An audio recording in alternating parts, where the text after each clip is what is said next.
കർത്താവിന്റെ തിരുനാമത്തിന് മഹത്വം. प्रभु का अति पवित्र नाम को महिमा हो. നാസിക്കിലുള്ള എല്ലാ വിശുദ്ധന്മാർക്കും വേഗം വരുന്ന നമ്മുടെ കർത്താവായ യേശു ക്രിസ്തുവിന്റെ നാമത്തിൽ സ്നേഹവന്ദനം. नासिक के सारे पवित्र लोगों को जल्दी से जल्दी आने वाला प्रभु यीशु मसीह के पवित्र नाम में मसीह वंदना.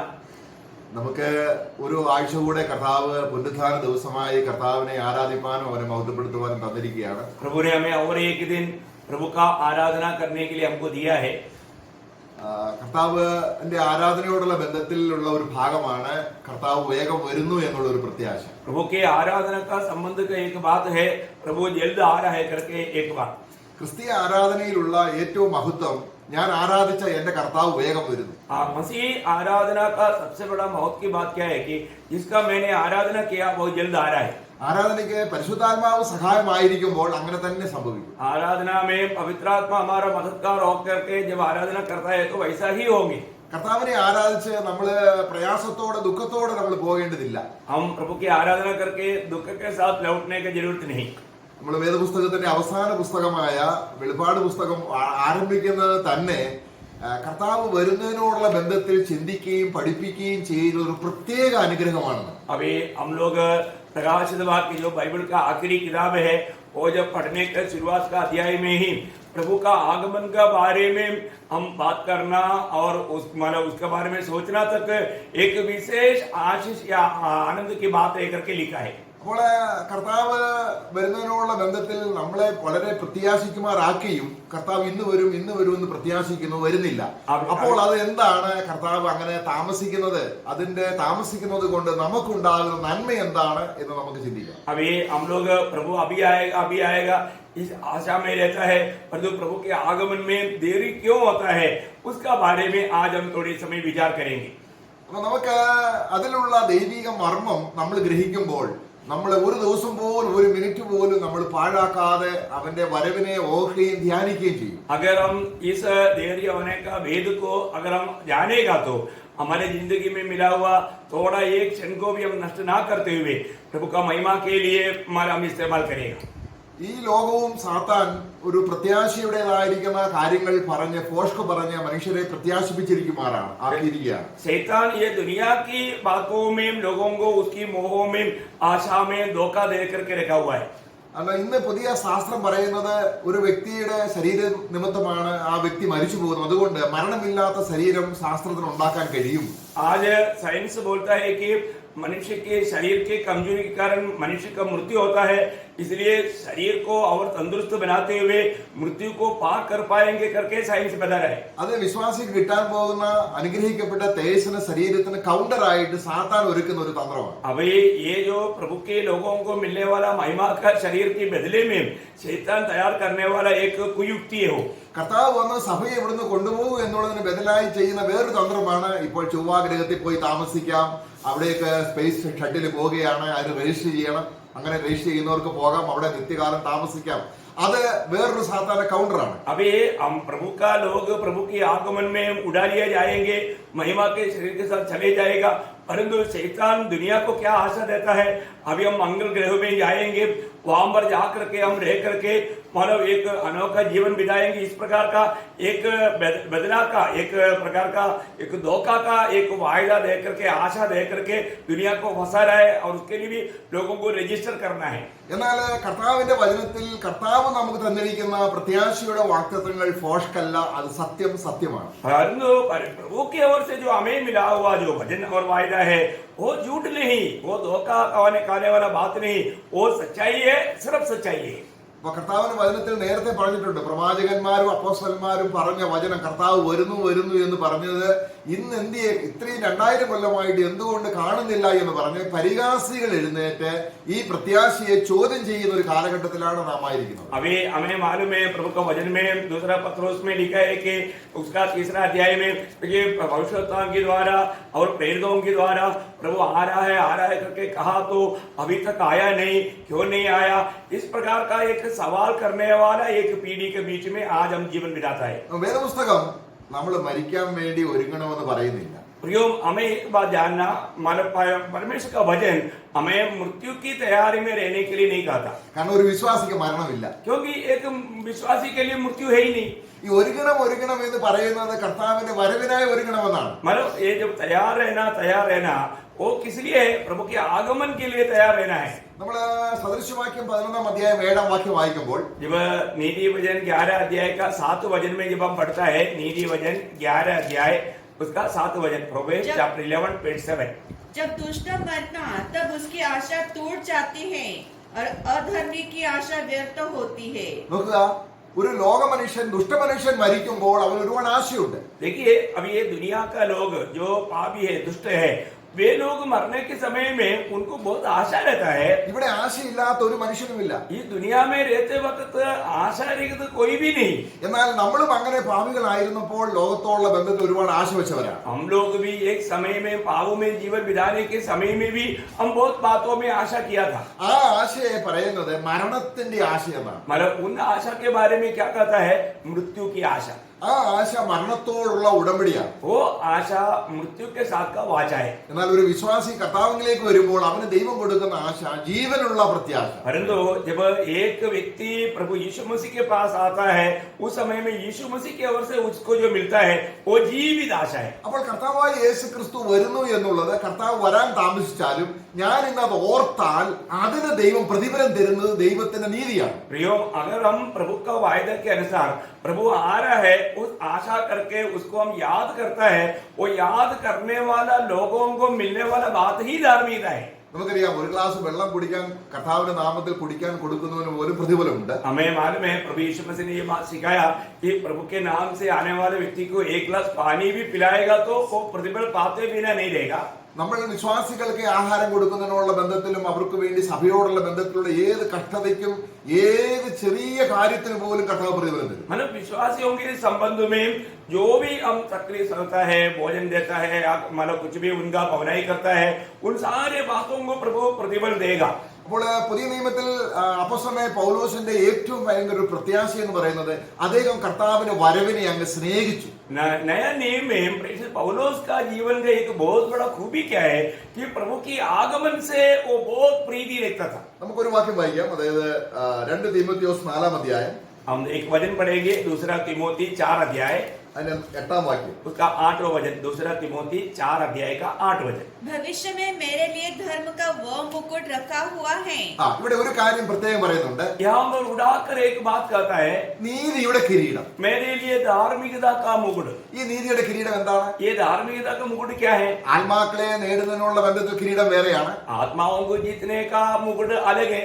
സഭയ്ക്ക് വേണ്ടി കഷ്ടം അനുഭവിച്ചുള്ള ബന്ധത്തിൽ ഉള്ള കിരീടം വേറെയാണ്. मंडली के लिए कष्ट सहने वालों को मिलने वाला मुकुट अलग है. ഇത് ഏത് വിശ്വാസിക്കും ലഭിക്കാവുന്ന ഒരു പ്രത്യേക നീതിയുടെ കിരീടം ദൈവം ഒരുക്കി വെച്ചിട്ടുണ്ട്. परंतु कोई भी विश्वासी प्राप्त करने लायक एक धर्म की मुकुट प्रभु तैयार करके रखा है. ഈ നീതിയുടെ കിരീടം എങ്ങനെയുള്ളതാണ്? ये धर्म की मुकुट कैसा है? ആർക്കാണ് കിട്ടുന്നത്? ये किसको मिलेगा? അത് എനിക്ക് മാത്രമല്ല, ये सिर्फ मेरे लिए नहीं, പിന്നെ എന്നെ പോലെ സുവിശേഷ വേല ചെയ്തവർക്കാണെന്നല്ല, मेरे जैसा मेरे समान सुसमाचार का सेवा किया उनके लिए है ऐसा भी नहीं, സഭയ്ക്ക് വേണ്ടി കഷ്ടപ്പെട്ടവർക്കെന്നല്ല, और मंडली के लिए जो तकलीफ सगा उनके लिए है करके भी नहीं. ഇതിനൊക്കെ പ്രേരകമായ ഒരു ആന്തരികമായ ഒരു മർമ്മമുണ്ട്.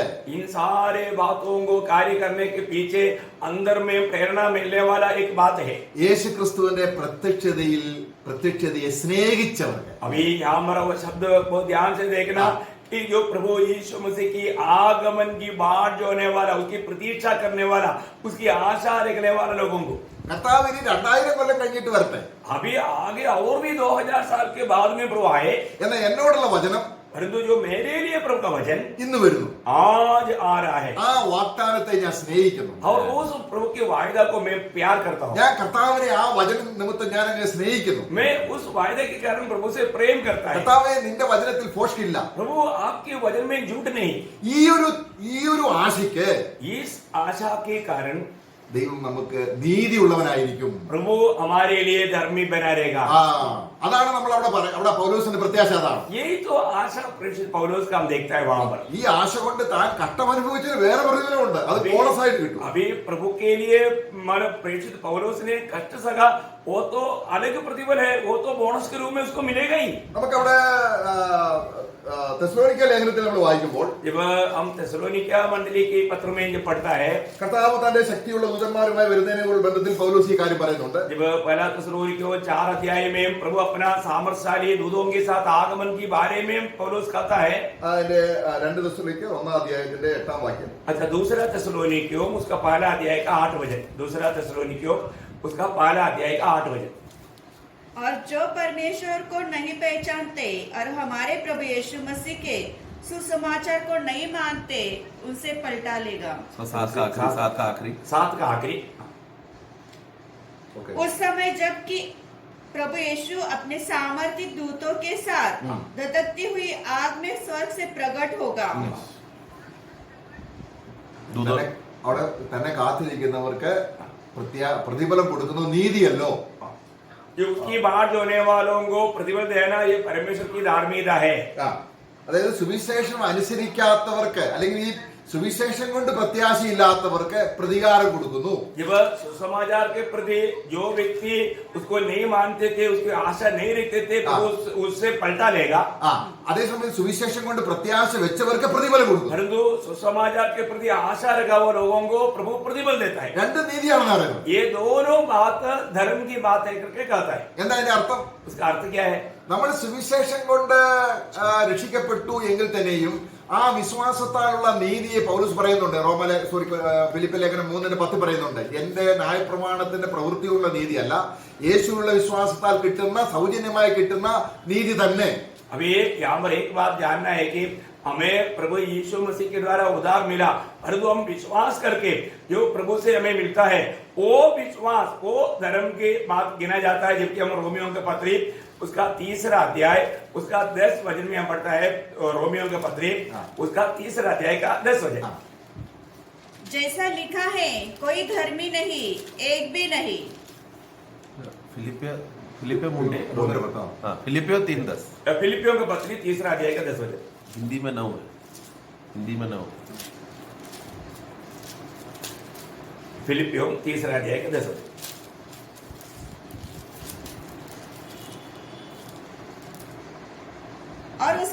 और उसमें पाया जाऊं न कि अपनी उस धार्मिकता के साथ जो व्यवस्था से है, वरन उस धार्मिकता के साथ जो मसीह पर विश्वास करने के कारण है। बस। और ഓക്കെ, അപ്പം പൗലോസ് നീതി കിട്ടിക്കഴിഞ്ഞു. अभी यहाँ पर पौलुस को धार्मिकता मिल चुका। ആ നീതി താൻ ഇപ്പോൾ നീതിമാനാണ് ദൈവസന്നിധി. अभी प्रभु का दृष्टि में वो धर्मी है। ആ നീതിയെ കുറിച്ചല്ല പൗലോസ് ഇവിടെ പറയുന്നത്. परंतु उस धार्मिकता के बारे में यहाँ पर पौलुस नहीं कह रहा है। പ്രത്യാശ കൊണ്ടുണ്ടാകുന്ന ഒരു നീതിയുണ്ട്. നമ്മൾ നേരത്തെ നമ്മൾ വായിച്ചത് വിശ്വാസം കൊണ്ടുണ്ടാകുന്ന നീതി. हमें जो प्रभु का जो वायदा में जो आशा किया वो आशा की द्वारा मिलने वाला एक धार्मिकता है। ഇവിടെ നമ്മൾ വായിച്ചു ഫിലിപ്പ് ലേഖനം 3:10 വായിച്ചത് വിശ്വാസം കൊണ്ട് തനിക്ക് നീതി കിട്ടി. अभी जब फिलिपियों का पत्री 3रा अध्याय का 10 वचन में हमने जो पढ़ा वो विश्वास की द्वारा मिला हुआ धार्मिकता है। ഇനി അതിനെ കിട്ടാൻ വേണ്ടി അദ്ദേഹം വെയിറ്റ് ചെയ്യുന്നില്ല. अभी उसको मिलने के लिए अभी वो इंतजार नहीं कर रहा है। എന്നാൽ വേറൊരു പ്രത്യാശ കൊണ്ട് കിട്ടുന്ന ഒരു നീതിയുണ്ട്. परंतु जो प्रभु का वायदा में आशा किया हुआ लोगों को मिलने वाला एक धार्मिकता है। അതിനെക്കുറിച്ചാണ് പൗലോസ് ഇവിടെ നമ്മളെ തീമോഥെയോസ് ലേഖനത്തിൽ വായിക്കുന്നത്. अभी उसके बारे में मानव तीमुथियुस का पत्री में पौलुस ने जो कहा वो बात हम पढ़ता है। നമുക്ക് വേണമെങ്കിൽ ഒരു വാക്യം വായിക്കാം. हम एक और वचन पढ़ेंगे। അപ്പോൾ അത് നമ്മളിപ്പം നമ്മൾ വായിക്കുമ്പോൾ ഈ വിശ്വാസത്തോട് കണക്ട് ചെയ്തിട്ടാണ് ഈ പ്രത്യാശയുടെ നീതി ഇരിക്കുന്നത്. अभी ये भी हम पढ़ेगा, एक बात को याद देना, विश्वास के साथ का संबंध में ही इस हमारा वायदा का आशा में मिलने वाला धार्मिकता है। കാരണം സ്നേഹം, പ്രത്യാശ, വിശ്വാസം ഇത് മൂന്നും ഒരു നാണയത്തിന് രണ്ട് വശം. നാണയം തന്നെ സ്നേഹമാണ്, നാണയത്തിന് രണ്ട് വശത്ത് വിശ്വാസവും പ്രത്യാശയും ഇരിക്കുകയാണ്. मतलब यहाँ पर प्रेम, आशा और विश्वास, ये दोनों में प्रेम में ये आशा और विश्वास एक सिक्का का दोनों बाजू है।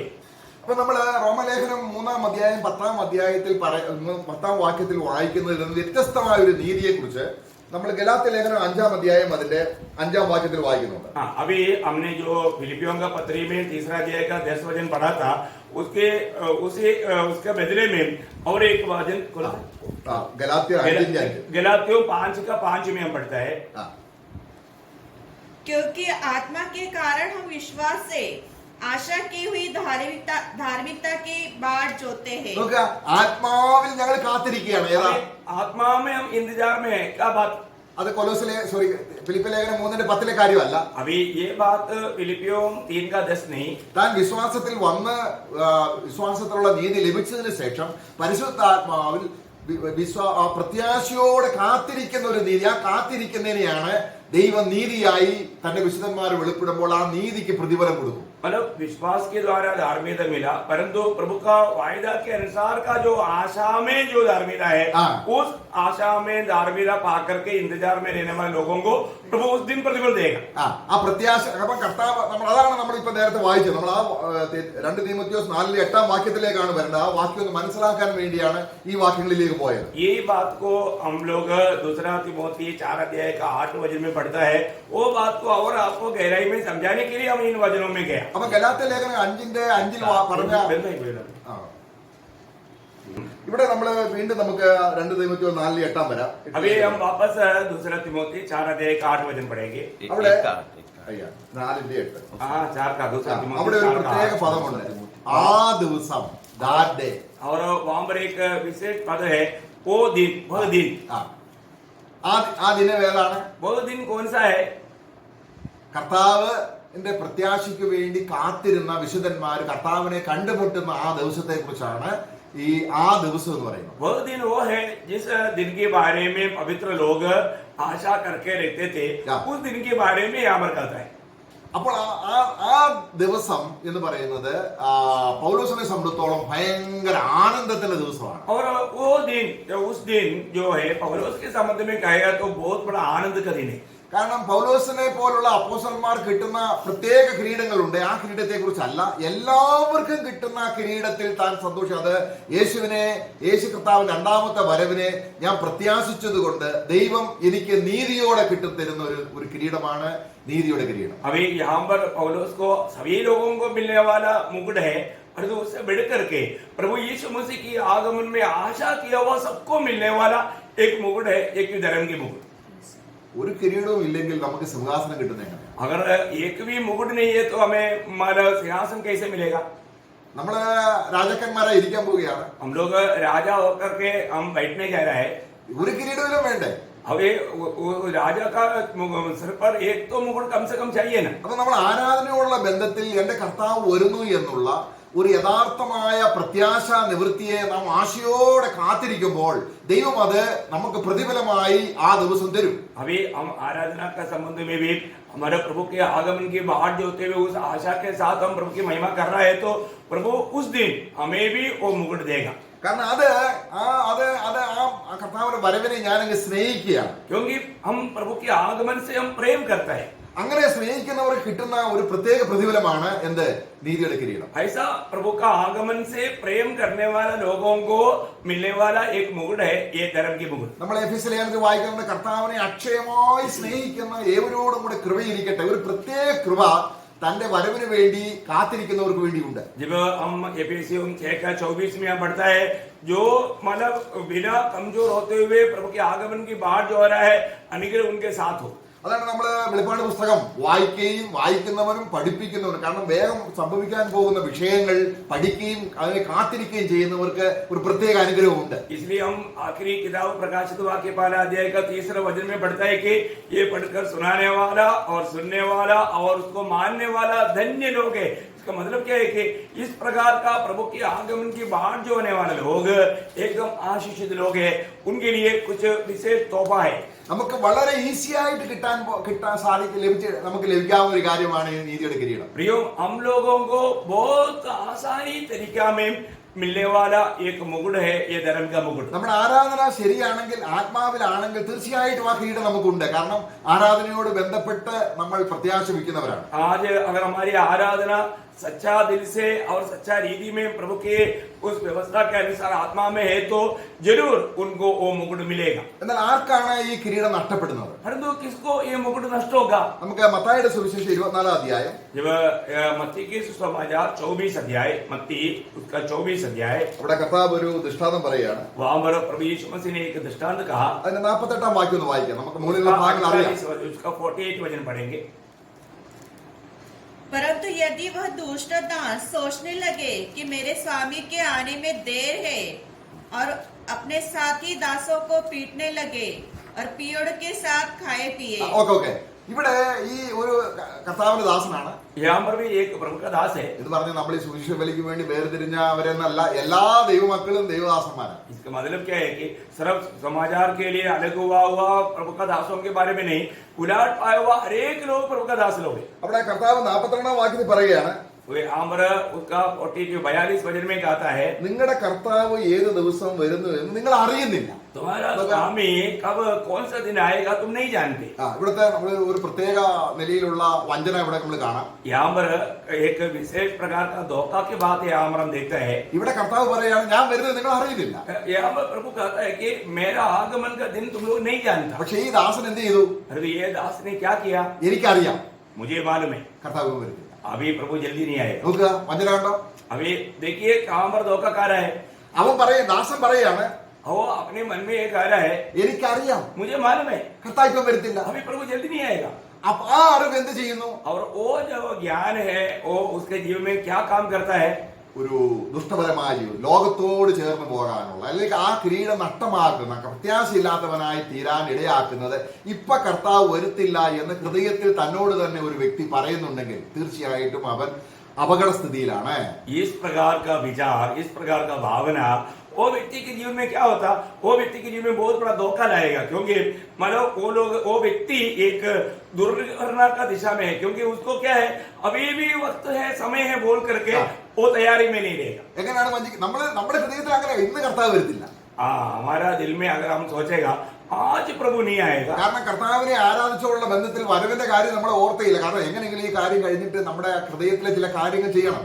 अभी प्रभु की आराधना के बाद में हमारे दिल में कई प्रकार का प्लान है, वो प्लान को पूरा करना ही हमारा लक्ष्य है. കാരണം സുവിശേഷത്തോടുള്ള ബന്ധത്തിൽ ദൈവദാസന്മാർ സുവിശേഷം പറഞ്ഞപ്പോൾ നമുക്കറിയാം, തെസ്സലോനിക്ക വിശ്വാസികളോട് പറഞ്ഞപ്പോൾ അവര് വിഗ്രഹങ്ങളെ വിട്ട് ദൈവത്തിലേക്ക് തിരിഞ്ഞ് എന്തിനാണ്? വേഗം വരുന്ന കർത്താവിനെ സ്വീകരിക്കാൻ വേണ്ടിയാണ്. जब प्रभु का लोगों को जब सुसमाचार सुनाया, जब हम तेसलोनिका मंडली के बारे में हम देखते हैं कि उन लोगों ने जब सुसमाचार सुना, उन्होंने मूर्तियों को छोड़कर जीवित प्रभु की ओर मुड़ा. അവരെന്തിനാണ് വിഗ്രഹങ്ങളെ വിട്ടത്? उन लोगों ने क्यों मूर्तियों को छोड़ा? ആ വിഗ്രഹം വിട്ട അന്ന് തന്നെ അവരെന്ത് ചെയ്തു? വേഗം വരുന്ന മശിഹാ തമ്പുരാനെ കാത്തിരിക്കാനുള്ള പ്രത്യാശ അവർക്കുണ്ടായി. अभी जिस दिन उन्होंने मूर्तियों को त्यागा, उसी दिन जल्दी आने वाला प्रभु के इंतजार में रहने लायक उनके अंदर आशा उत्पन्न हुआ. ഒരു 3 മാസം കഴിഞ്ഞല്ല, ये 3 महीने के बाद में नहीं. ഇവിടെ ആ വാക്യം ഒന്ന് വായിക്കാം. 1 തെസ്സലോനിക്കർ അതിന്റെ 1-ാം അധ്യായത്തിന്റെ 9-ാം വാക്യം. उसका पहला तेसलोनिकियों उसका पहला अध्याय का 9 दशमलव. क्योंकि वे आप ही हमारे विषय में बताते हैं कि तुम्हारे पास हमारा आना कैसे हुआ और तुम कैसे मूर्तों से परमेश्वर की ओर फिरे, ताकि जीवित थे और सच्चे परमेश्वर की सेवा करो और उसके पुत्र के स्वर्ग से आने की बाट जोते रहो, जिससे उसने मरे हुए में से जिलाया, अर्थात यीशु की, जो हमें आने वाले प्रकोप से बचाता है. നോക്കുക, അപ്പം അവരെ കാത്തിരിക്കുന്നതിന് വേണ്ടിയാണ്. अभी आप देखिए തെസലോനിക്ക मंडली के लोग किसके लिए इंतजार में हैं? അപ്പൊ ദൈവദാസന്മാർ സുവിശേഷം പറഞ്ഞപ്പോൾ ഈ കർത്താവ് വരുന്നതും കൂടെ ഉൾപ്പെടുത്തിയാണ് സുവിശേഷം പറഞ്ഞത്. जब प्रभु का दास लोगों ने जब सुसमाचार सुनाया, तो प्रभु के आगमन का बारे में भी बोल करके या मिलाकर बोल करके उनको प्रोत्साहन किया. നമ്മൾ ആരംഭകാലത്തിൽ സുവിശേഷം പറയുമ്പോൾ സ്നാനവും കൂടെ ഉൾപ്പെടുത്തിയ, കാരണം അവിടെ നമ്മൾ സ്നാനപ്പെട്ട സുവിശേഷം കേട്ട് അന്ന് തന്നെ സ്നാനപ്പെട്ടു. കാരണം ആ സ്നാനത്തിൽ അടങ്ങിയിരിക്കുന്ന മർമ്മമാണ് സുവിശേഷമായി പറഞ്ഞത്. अभी हम देखते हैं कि जो शुरुआत का समय में लोगों ने जो सुसमाचार सुनाया, उस समय में उस सुसमाचार के अंदर बपतिस्मा का भी बात था, क्योंकि जब फिलिपोस ने खोजे को सुसमाचार सुनाया तो उस समय में ये बात भी था करके उनका आगे का कार्रवाई में हम देखते हैं. ഇന്നത്തെ കാലത്ത് ആള് രക്ഷിക്കപ്പെട്ട് 3 മാസം 6 മാസം കഴിഞ്ഞ് ടെസ്റ്റ് ചെയ്ത് കൊള്ളാവുന്നവനായി. കാരണം നമ്മൾ അത്രത്തോളം ഉള്ളൊരു തീവ്രമായ മാനസാന്തരം അല്ല. അങ്ങനെ ടെസ്റ്റ് ചെയ്യുന്നതൊക്കെ നല്ലതാണ്, കാരണം മാനസാന്തരപ്പെട്ടോ എന്ന് അറിയേണ്ടത് നല്ലതാണ്. പക്ഷെ അന്നത്തെ സമയത്ത് ഒരു നല്ല തീവ്രമായ മാനസാന്തരം ആ വ്യക്തിയിൽ വന്നത് പ്രത്യാശയുടെ വചനം കൂടെ പറഞ്ഞതുകൊണ്ടാണ്. आज के दिन में उन दिनों में कितना बड़ा अंतर है आप देखिए. आज के दिन में सुसमाचार सुनाने के बाद में 3-4 महीना 5-6 महीना फर्क करके वो एकदम प्रभु की लायक है कि नहीं, ये सब परख करके करना पड़ रहा है। करने वाला बात कोई धोखा नहीं। बस उन दिनों में जो लोग मन फिरते थे वो लोगों का समर्पण एक कट्टर समर्पण था, एक पक्का समर्पण था। उधरी इंतजार करने का बात होता ही नहीं था। അപ്പൊ ഇവിടെ നമ്മൾ വായിക്കുകയാണ്, ഇവിടെ നമ്മൾ നേരത്തെ മത്തായിയുടെ സുവിശേഷം 42 നിങ്ങൾക്ക് അറിയാത്തത് കൊണ്ട് നിങ്ങൾ ഉണർന്നിരിക്കണം. നമ്മൾ വെയിറ്റ് ചെയ്യണം, അല്ലെങ്കിൽ നമ്മൾ പ്രത്യാശയുള്ളവരായിരിക്കണം. നിങ്ങൾക്ക് അറിയാമെങ്കിൽ अभी हमने यहाँ पर क्या देखा मत्ती 24:42 में कि तुम लोग जो प्रभु के आगमन का दिन नहीं जानते हैं, इसलिए तुम्हें क्या करना, मालूम है तो कुछ जरूरत नहीं, लेकिन मालूम नहीं है इसलिए तुम्हें जागृत रहना है। അപ്പം നമ്മള് എന്തുകൊണ്ടാണ് പ്രത്യാശ ഇല്ലാത്തത്? क्यों उन बहुत लोगों के जिनमें आशा नहीं? കർത്താവ് ഇപ്പം വരുത്തില്ല എന്ന് അറിയാം എന്നതുകൊണ്ട്. ये इसलिए है कि अभी यीशु मसीह जल्दी नहीं आएगा, ऐसा एक जानकारी अंदर रखने के कारण उनके अंदर आशा नहीं। ദൈവത്തിന്റെ ആത്മാവ് അങ്ങനെ ഒരു ആശ കൊടുക്കത്തില്ല. परंतु प्रियो प्रभु की आत्मा ऐसा एक आशा नहीं देगा, കാരണം യേശു ക്രിസ്തുവിന്റെ വരവിന് വേണ്ടി നമ്മളെ ബന്ധപ്പെടുത്തുകയാണ് ആത്മാവ് ചെയ്യുന്നത്. क्योंकि प्रभु की आगमन के प्रति हमें बहुत उत्साह के साथ आगे बढ़ाता है। वो कार्य प्रभु की आत्मा करता നമുക്ക് है, പ്രത്യാശ ഉൽപാദനം ചെയ്യുന്നത് തന്നെ ഹോളി സ്പിരിറ്റ് ആണ്. क्योंकि हमारे में ये आशा उत्पन्न करने वाला कार्य ही पवित्र आत्मा करता है। അപ്പൊ കർത്താവിനെ അറിയാത്ത കാര്യം നമുക്ക് അറിയാമെന്നുള്ളത് യജമാനേക്കാൾ വലിയവനാകുന്നതിന്റെ ഒരു വഞ്ചനയാണ്. നമുക്ക് അത്രത്തോളം ഈ ചിന്തയ്ക്ക് ആഴമുണ്ടെന്നുള്ള കാര്യം നമ്മൾ ഗ്രഹിക്കുന്നില്ല. यीशु मसीह भी ना जानने वाला बात मुझको मालूम है, ऐसा सोचने वाला बात तो प्रभु से मिलकर आगे बढ़ने वाला घमंड की आत्मा है। ये बात सबसे बड़ा हमारे लिए धोखा है।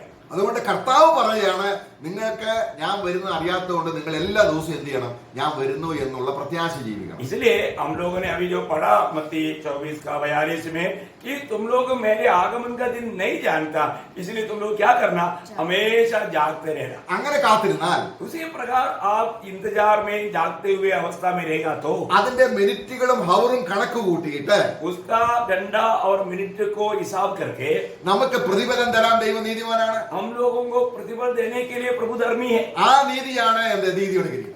वो धार्मिकता है जो धर्म का मुकुट। Praise the Lord. हालेलुया। നമ്മളത് വെറുതെ നഷ്ടമാക്കണം. प्रियो ये सबको प्राप्त कर सकता है, हम खाली उसको बर्बाद करना चाहिए क्या? നമുക്ക് ഞായറാഴ്ച മാത്രമല്ല, ये सिर्फ संडे का एक दिन के लिए नहीं। നമുക്ക് ഉദാഹരണമായിട്ട് നമുക്കൊരു പ്രയാസം ഉണ്ടായി. अभी आप उदाहरण में सोचिए कि हमको कुछ तकलीफ आया, എനിക്ക് ക്യാൻസർ ആണെന്ന് ബോധ്യപ്പെട്ടു. अभी मुझे कैंसर है करके मालूम हो गया പെട്ടെന്ന് എന്റെ प्रत्याശ പോയി. और उस समय में मेरा आशा टूट गया। ഞാൻ ഇനി മരണത്തിന് ഒരുങ്ങുകയാണ്. अभी मैं मृत्यु की तैयारी कर रहा है। അപ്പോൾ അങ്ങനെ അത് ലോകത്തിന്റെ സമ്പ്രദായമാണ്. प्रियो ये दुनिया का एक रीति है। എനിക്ക് അങ്ങനെ റിപ്പോർട്ട് കിട്ടിയാൽ मुझे ऐसा एक रिपोर्ट मिलने से ഞാൻ ഈ റിപ്പോർട്ടുമായി കർത്താവിന്റെ അടുക്കലേക്ക് വരിക. मैं इस रिपोर्ट के साथ प्रभु के वस्ती में आएगा, എന്നെ സൗഖ്യമാക്കാനല്ല, मुझे संगाई करने के लिए नहीं। കർത്താവേ നീ ഇന്ന് വരുന്നു, प्रभु आप आज आ रहा है, ആ പ്രത്യാശ കൊണ്ട് എന്നെ നിറയ്ക്കണമേ. ओ उस आशा से मुझे भर दे करके वो प्रार्थना करेगा। ലോകത്തിലുള്ള ഏത് മനുഷ്യനേക്കാളും ഈ ക്യാൻസർ രോഗി സന്തോഷവാനാകും. प्रियो ये दुनिया का सारे लोगों से बढ़कर के ये कैंसर का व्यक्ति सारे लोगों से बढ़कर आनंदित रहेगा। താൻ മുഖാന്തരം പിതാവിനോട് അടുക്കുന്നവനെ എല്ലാ നിലയിലും കർത്താവ് രക്ഷിപ്പാൻ ക്രിസ്തുവിന്റെ പ്രാപ്തിയെ കുറിച്ച് നമ്മൾ അറിഞ്ഞാൽ എന്ന് മാത്രം ദൈവത്തെ നമ്മൾ സ്തുതിക്കും. കാരണം ഇങ്ങനെ കഴിവുള്ള ഒരു പുത്രനെ എനിക്ക് തന്നല്ലോ. प्रियो हम प्रभु यीशु मसीह के द्वारा पिता के निकट जाता है तो वो हमें हर वक्त में हर प्रकार बचाने के लिए सामर्थ्यवान है। ऐसे एक महान प्रभु को पिता ने हमारे लिए दिया, നമുക്ക് വലിയ ഉത്സാഹമായി. हम बहुत उत्साही बन जाता। കാരണം ഈ പ്രത്യാശയുടെ ഉത്സാഹമാണ് ദൈവസഭയിൽ ഇന്ന് നഷ്ടപ്പെട്ടിരിക്കുന്നത്. प्रियो ये बहुत बड़ा जो आशा है आज मंडली को नष्ट हो गया हो।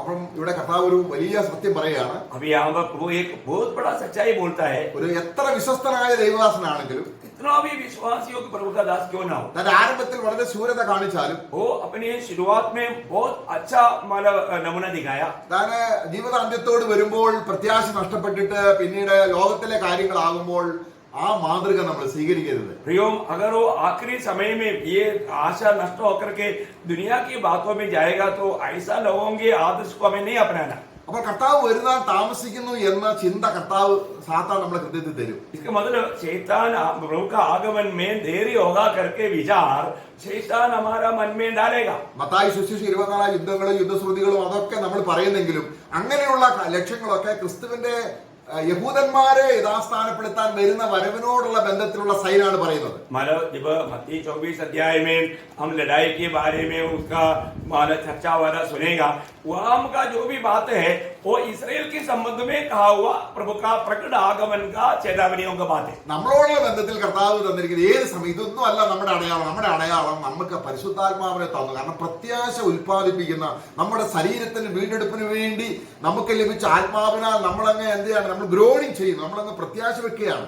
परंतु मंडली के लिए जो आशा ये इस प्रकार का कोई चिन्ह नहीं है. हमारे लिए क्या है कि प्रभु ने एक जीवित आशा दिया है. उस आशा में हम प्रभु की आगमन आज होगा, अभी होगा, इस आशा में अपनी दिल तड़पते हुए तैयारी में रहता है. നമ്മൾ ഇസ്രായേൽ വിട്ടു വന്ന ഇസ്രായേൽ ജനം കാളക്കുട്ടിയെ ഉണ്ടാക്കാൻ കാര്യം എന്താണ്? जब मिस्रैम छोड़ करके आया हुआ इसराइल के लोग इस यात्रा में उस बछड़े को क्यों बनाया? അവർ പറയുന്ന കാരണം वो लोग बोलने का कारण മോശ പർവ്വതത്തിൽ നിന്ന് വരാൻ താമസിക്കും. क्योंकि मोशा उस पहाड़ से आने में देर हो रहा है. അപ്പം തങ്ങളെ നടത്തിക്കൊണ്ട് വന്ന മോശ വരാൻ താമസിക്കുന്നു എന്ന ചിന്ത എന്ത് ചെയ്തു? അവർക്കൊരു കാളക്കുട്ടിയെ ഉണ്ടാക്കാനുള്ള പശ്ചാത്തലം ഒരുക്കി. देखिए, हमारा जो अगुवाई करके ले जाने वाला मोशा आने में देर हुआ, वो बात का जो विचार उनको क्या किया, उनको एक बछड़े को बना करके उसके सामने कूदने का कारण बनाया. അതൊരു അന്യ ആരാധനയിലേക്ക് പോയി. वो एक अन्य आराधना में चला गया. അപ്പൊ ഇന്ന് നമ്മൾ കർത്താവിനെ ആരാധിക്കുമ്പോൾ പ്രത്യാശയുടെ കാര്യം ഇല്ലാതെ ആരാധിക്കുന്ന ഒരു അന്യ ആരാധനയാണ്. अगर आज भी जब हम प्रभु की आराधना करता है, उसमें अगर हमें जीवित आशा में आराधना नहीं कर रहा है, वो आराधना एक अन्य आराधना बन जाता. നമ്മൾ ലൂക്കോസ് സുവിശേഷം അതിന്റെ 12ാം അധ്യായത്തിലേക്ക് വീണ്ടും വരുമ്പോൾ जब हम लूका का सुसमाचार 12 अध्याय में जब आता है, കർത്താവ് നൽകുന്ന ചില വാണിംഗ് ഉണ്ട് അവിടെ. वहां पर प्रभु देने वाला कुछ चेतावनी के शब्द है. അവിടെ കർത്താവ് വരാൻ കാത്തിരിക്കുന്നവർക്ക് വേണ്ടി ദൈവം കർത്താവ് ചെയ്യാൻ പോകുന്ന കാര്യത്തിന്റെ ഒരു വലിയ അനുഗ്രഹം അവിടെ പറയുന്നുണ്ട്. जब प्रभु यीशु मसीह की आगमन में इंतजार में रहने वाला लोगों के लिए प्रभु करने वाला एक कार्य के बारे में वहां पर लिखा है. അതിന് 35 മുതൽ 40 വരെയുള്ള വാക്യങ്ങൾ വായിക്കുമ്പോൾ ഉണ്ട് അവിടെ. जब उसका 35 से 40 तक वचन पड़ेगा तो वहां पर लिखा है. അവിടെ പറയുകയാണ്, യജമാനൻ കല്യാണത്തിന് പോയി, जब स्वामी जब शादी में गया വാതിൽ മുട്ടിയാൽ और जब द्वार पर खड़खड़ाएगा तो ഉടനെ വാതിൽ 2 മിനിറ്റ് കഴിഞ്ഞല്ല, तुरंत दरवाजा खोलने हाँ, वाला, 2 मिनट के बाद नहीं, ഉടനെ तुरंत വാതിൽ തുറക്കേണ്ടതിന് जब द्वार खोलने के लिए അവൻ എപ്പോൾ മടങ്ങി വരും എന്ന് കാത്തു നിൽക്കുന്ന ആളോട് നിങ്ങൾ തുല്യരായിരിക്കണം. वो कब वापस आएगा इस इंतजार में रहने वाला लोगों का आप तुल्य रहना. അവിടെ യുദ്ധമുണ്ടോ, ഇവിടെ യുദ്ധമുണ്ടോ, അല്ലെങ്കിൽ അവിടെ വെള്ളം പൊങ്ങുന്നോ, ഇവിടെ ഇങ്ങനെയുള്ള ലോകത്തിലുള്ള സൈനല്ല. अभी वहां पर लड़ाई है क्या, यहाँ पर लड़ाई है क्या, वहां पर बाढ़ है क्या, यहाँ पर बाढ़ है क्या, इसी प्रकार का दुनिया का कोई चिन्ह नहीं. പിന്നെ എന്താണ്? फिर क्या है? നമ്മൾ എബ്രായ ലേഖനത്തിൽ വായിക്കുമ്പോൾ മഹാപുരോഹിതൻ മന്ദിരത്തിലേക്ക് പോയിരിക്കുകയാണ്. जब हम इब्रानियों का पत्री में जब हम पढ़ता है कि महायाजक अभी अधिपवित्र स्थान में गया है, അവിടെ അതിന്റെ നമ്മൾ വായിക്കുമ്പോൾ അവിടെ 9ാം അധ്യായത്തിൽ 28 തനിക്കായി കാത്തു നിൽക്കുക എന്ന് ഉദ്ദേശിക്കുന്ന ഒരു മഹാപുരോഹിതൻ മന്ദിരത്തിലേക്ക് പോയപ്പോൾ അവിടെ നിന്ന് ദൈവത്തിൻ്റെതായിരിക്കുന്ന വചനം കേട്ടിട്ട് അരുളപ്പാട് കിട്ടിയിട്ട് ജനത്തോട് കാത്തു നിൽക്കുന്ന ജനത്തോട് പറയാൻ വരുന്ന ഒരു മഹാപുരോഹിതന്റെ ചിത്രമാണ് അവിടെ വായിക്കുന്നത്. अभी इब्रानियों का पत्री 9 अध्याय का 28 वचन, वो महायाजक अधिपवित्र स्थान में जाकर के प्रभु की उस वाणियों को पा करके वापस आने के लिए इंतजार में रहने वाला लोगों की अवस्था को वहां पर प्रकट किया. അപ്പോൾ നമുക്കറിയാം, സെക്കറിയാവിന്റെ യോഹന്നാൻ സ്നാപകന്റെ പിതാവ് സെക്കറിയാവ് ദേവാലയത്തിൽ അധിക നേരം നിന്നത് ജനത്തിന് ഭയമായി. കാരണം ജനം കാത്തു നിൽക്കുകയാണ്. जब यूहन्ना बपतिस्मा देने वाला का पिता जकरिया जब ज्यादा समय मंदिर में रह गया तो बाहर इंतजार करने वाले लोग थोड़ा डर गया. അവിടെ സെക്കറിയാവ് താമസിച്ചു. क्योंकि जकरिया वापस आने में थोड़ा देर हुआ. ജനം എന്ത് ചെയ്യാണ്? अभी लोग क्या कर रहे हैं? പ്രാകാരത്തിൽ പ്രാർത്ഥിച്ചുകൊണ്ട് നിൽക്കുകയാണ് മഹാപുരോഹിതൻ വേഗം വരാൻ വേണ്ടി. वे लोग आंगन में प्रार्थना के साथ उनकी वापस आने की इंतजार में खड़ा है. ഇതുപോലെ इसी रेगी में നമ്മുടെ കർത്താവ് മഹാപുരോഹിതനായി പോയിരിക്കുകയാണ്. हमारा प्रभु यीशु मसीह महायाजक होकर के उस स्वर्ग में गया हुआ है. ഇനി ഏത് സമയത്തും വരും. अभी कोई भी घड़ी में वो वापस आएगा. ജനം എവിടെ നിൽക്കണം? अभी लोग कहाँ रहना चाहिए? ഈ മഹാപുരോഹിതനെ കാണാൻ നിൽക്കണം. इस महायाजक जो पुराना नियम में जो वापस आता है उस रीति में उस स्थान में रहना. അവർക്കാണ് നീതിയുടെ കിരീടം. उन लोगों के लिए धर्म का मुकुट है. നമുക്ക് എത്ര ശ്രേഷ്ഠമായ കാര്യമാണ്. ये कितना अनोखा बात है. നമ്മുടെ ഹൃദയത്തിൽ നമുക്ക് അത് ഈ ഒരു പ്രത്യാശയുടെ നങ്കൂരം നമ്മളെ അതാണ് എബ്രായ ലേഖനം 6-ാം അധ്യായത്തിൽ വായിക്കുന്നത്. भलो इस प्रकार का एक आशा का लंगर हमारा दिल में होना, उसके बारे में हम लोग इब्रानियों का पत्री 6 अध्याय का 18-19 वचन में पढ़ता है. അവിടെ നമുക്ക് തേജസ്, നമുക്ക് കർത്താവ് വരുമ്പോൾ നമുക്ക് പ്രതിഫലവും കിട്ടും, അതിനുള്ള ബന്ധത്തിൽ നമുക്ക് തേജസ്സും കിട്ടും. मतलब प्रभु के आगमन में हमें प्रतिफल भी मिलेगा और महिमा भी मिलेगा. ദൈവത്തിന് ഫോഷ്ക്ക് പറയാൻ കഴിയാത്ത രണ്ട് കാര്യങ്ങൾ ഉറപ്പാക്കുകയാണ്. प्रभु झूठ नहीं बोल सकता, ऐसा 2 बातों से वहां पर इस बात को स्थिर किया है. അവിടെ മഹാപുരോഹിതൻ മൽക്കിസദേക്കിന്റെ ക്രമപ്രകാരത്തിൽ അന്തർബന്ധത്തിലേക്ക് പ്രവേശിച്ചു കഴിഞ്ഞു. अभी महायाजक उस मल्कीसेदेक की उस क्रमानुसार उस अधिपवित्र स्थान में प्रवेश कर चुके हैं. അവിടെ കാത്തിരിക്കാന്ന് പറഞ്ഞ ജനം ഏത് സമയത്തും മഹാപുരോഹിതൻ, കാരണം ദൈവം അല്പം സംസാരിച്ചാൽ നീണ്ടുപോകും, സംസാരിച്ച് സാധാരണ പെട്ടെന്ന് വരും. हाँ, प्रभु अगर वहां पर इंतजार करने का अर्थ क्या है, प्रभु अगर थोड़ा ही बात किया तो जल्दी वापस आएगा, परंतु प्रभु ज्यादा बात किया तो थोड़ा देर लगेगा. എങ്ങനെയായാലും ജനം അതിന്റെ ഇടയ്ക്ക് തങ്ങളുടെ സ്വന്തം കാര്യത്തിന് പോകാറില്ല. परंतु इस प्रकार महायाजक अधिपवित्र स्थान में जाने के बाद में लोग अपनी मनमानी में अपने कामों के लिए नहीं जाता, सिर्फ इंतजार में रहता. അപ്പോൾ ഇങ്ങനെ കാത്തിരിക്കുന്ന ജനത്തെ കർത്താവ് എങ്ങനെയാണ് അവരെ സ്വീകരിക്കുന്നത്? അതാണ് നമ്മൾ ലൂക്കോസ് സുവിശേഷത്തിൽ വായിച്ചത്. अभी इस रीति में स्वामी की आगमन की इंतजार करने वाला लोगों को प्रभु कैसे स्वीकारेगा, उसका बारे में अभी हमने लूका यहाँ पर 11 अध्याय का 35 से 40 तक पढ़ा. അവിടെ 37-ാം വാക്യം വായിച്ചു. उसका 37 वचन पढ़ेंगे. धन्य है वे दान जिन्हें स्वामी आकर जागते पाए. मैं तुमसे सच कहता हूँ कि वह कमर बांधकर उन्हें भोजन करने को बैठाएगा और पास आकर उनकी सेवा करेगा. എന്തുവാണിത്? ये क्या बात है?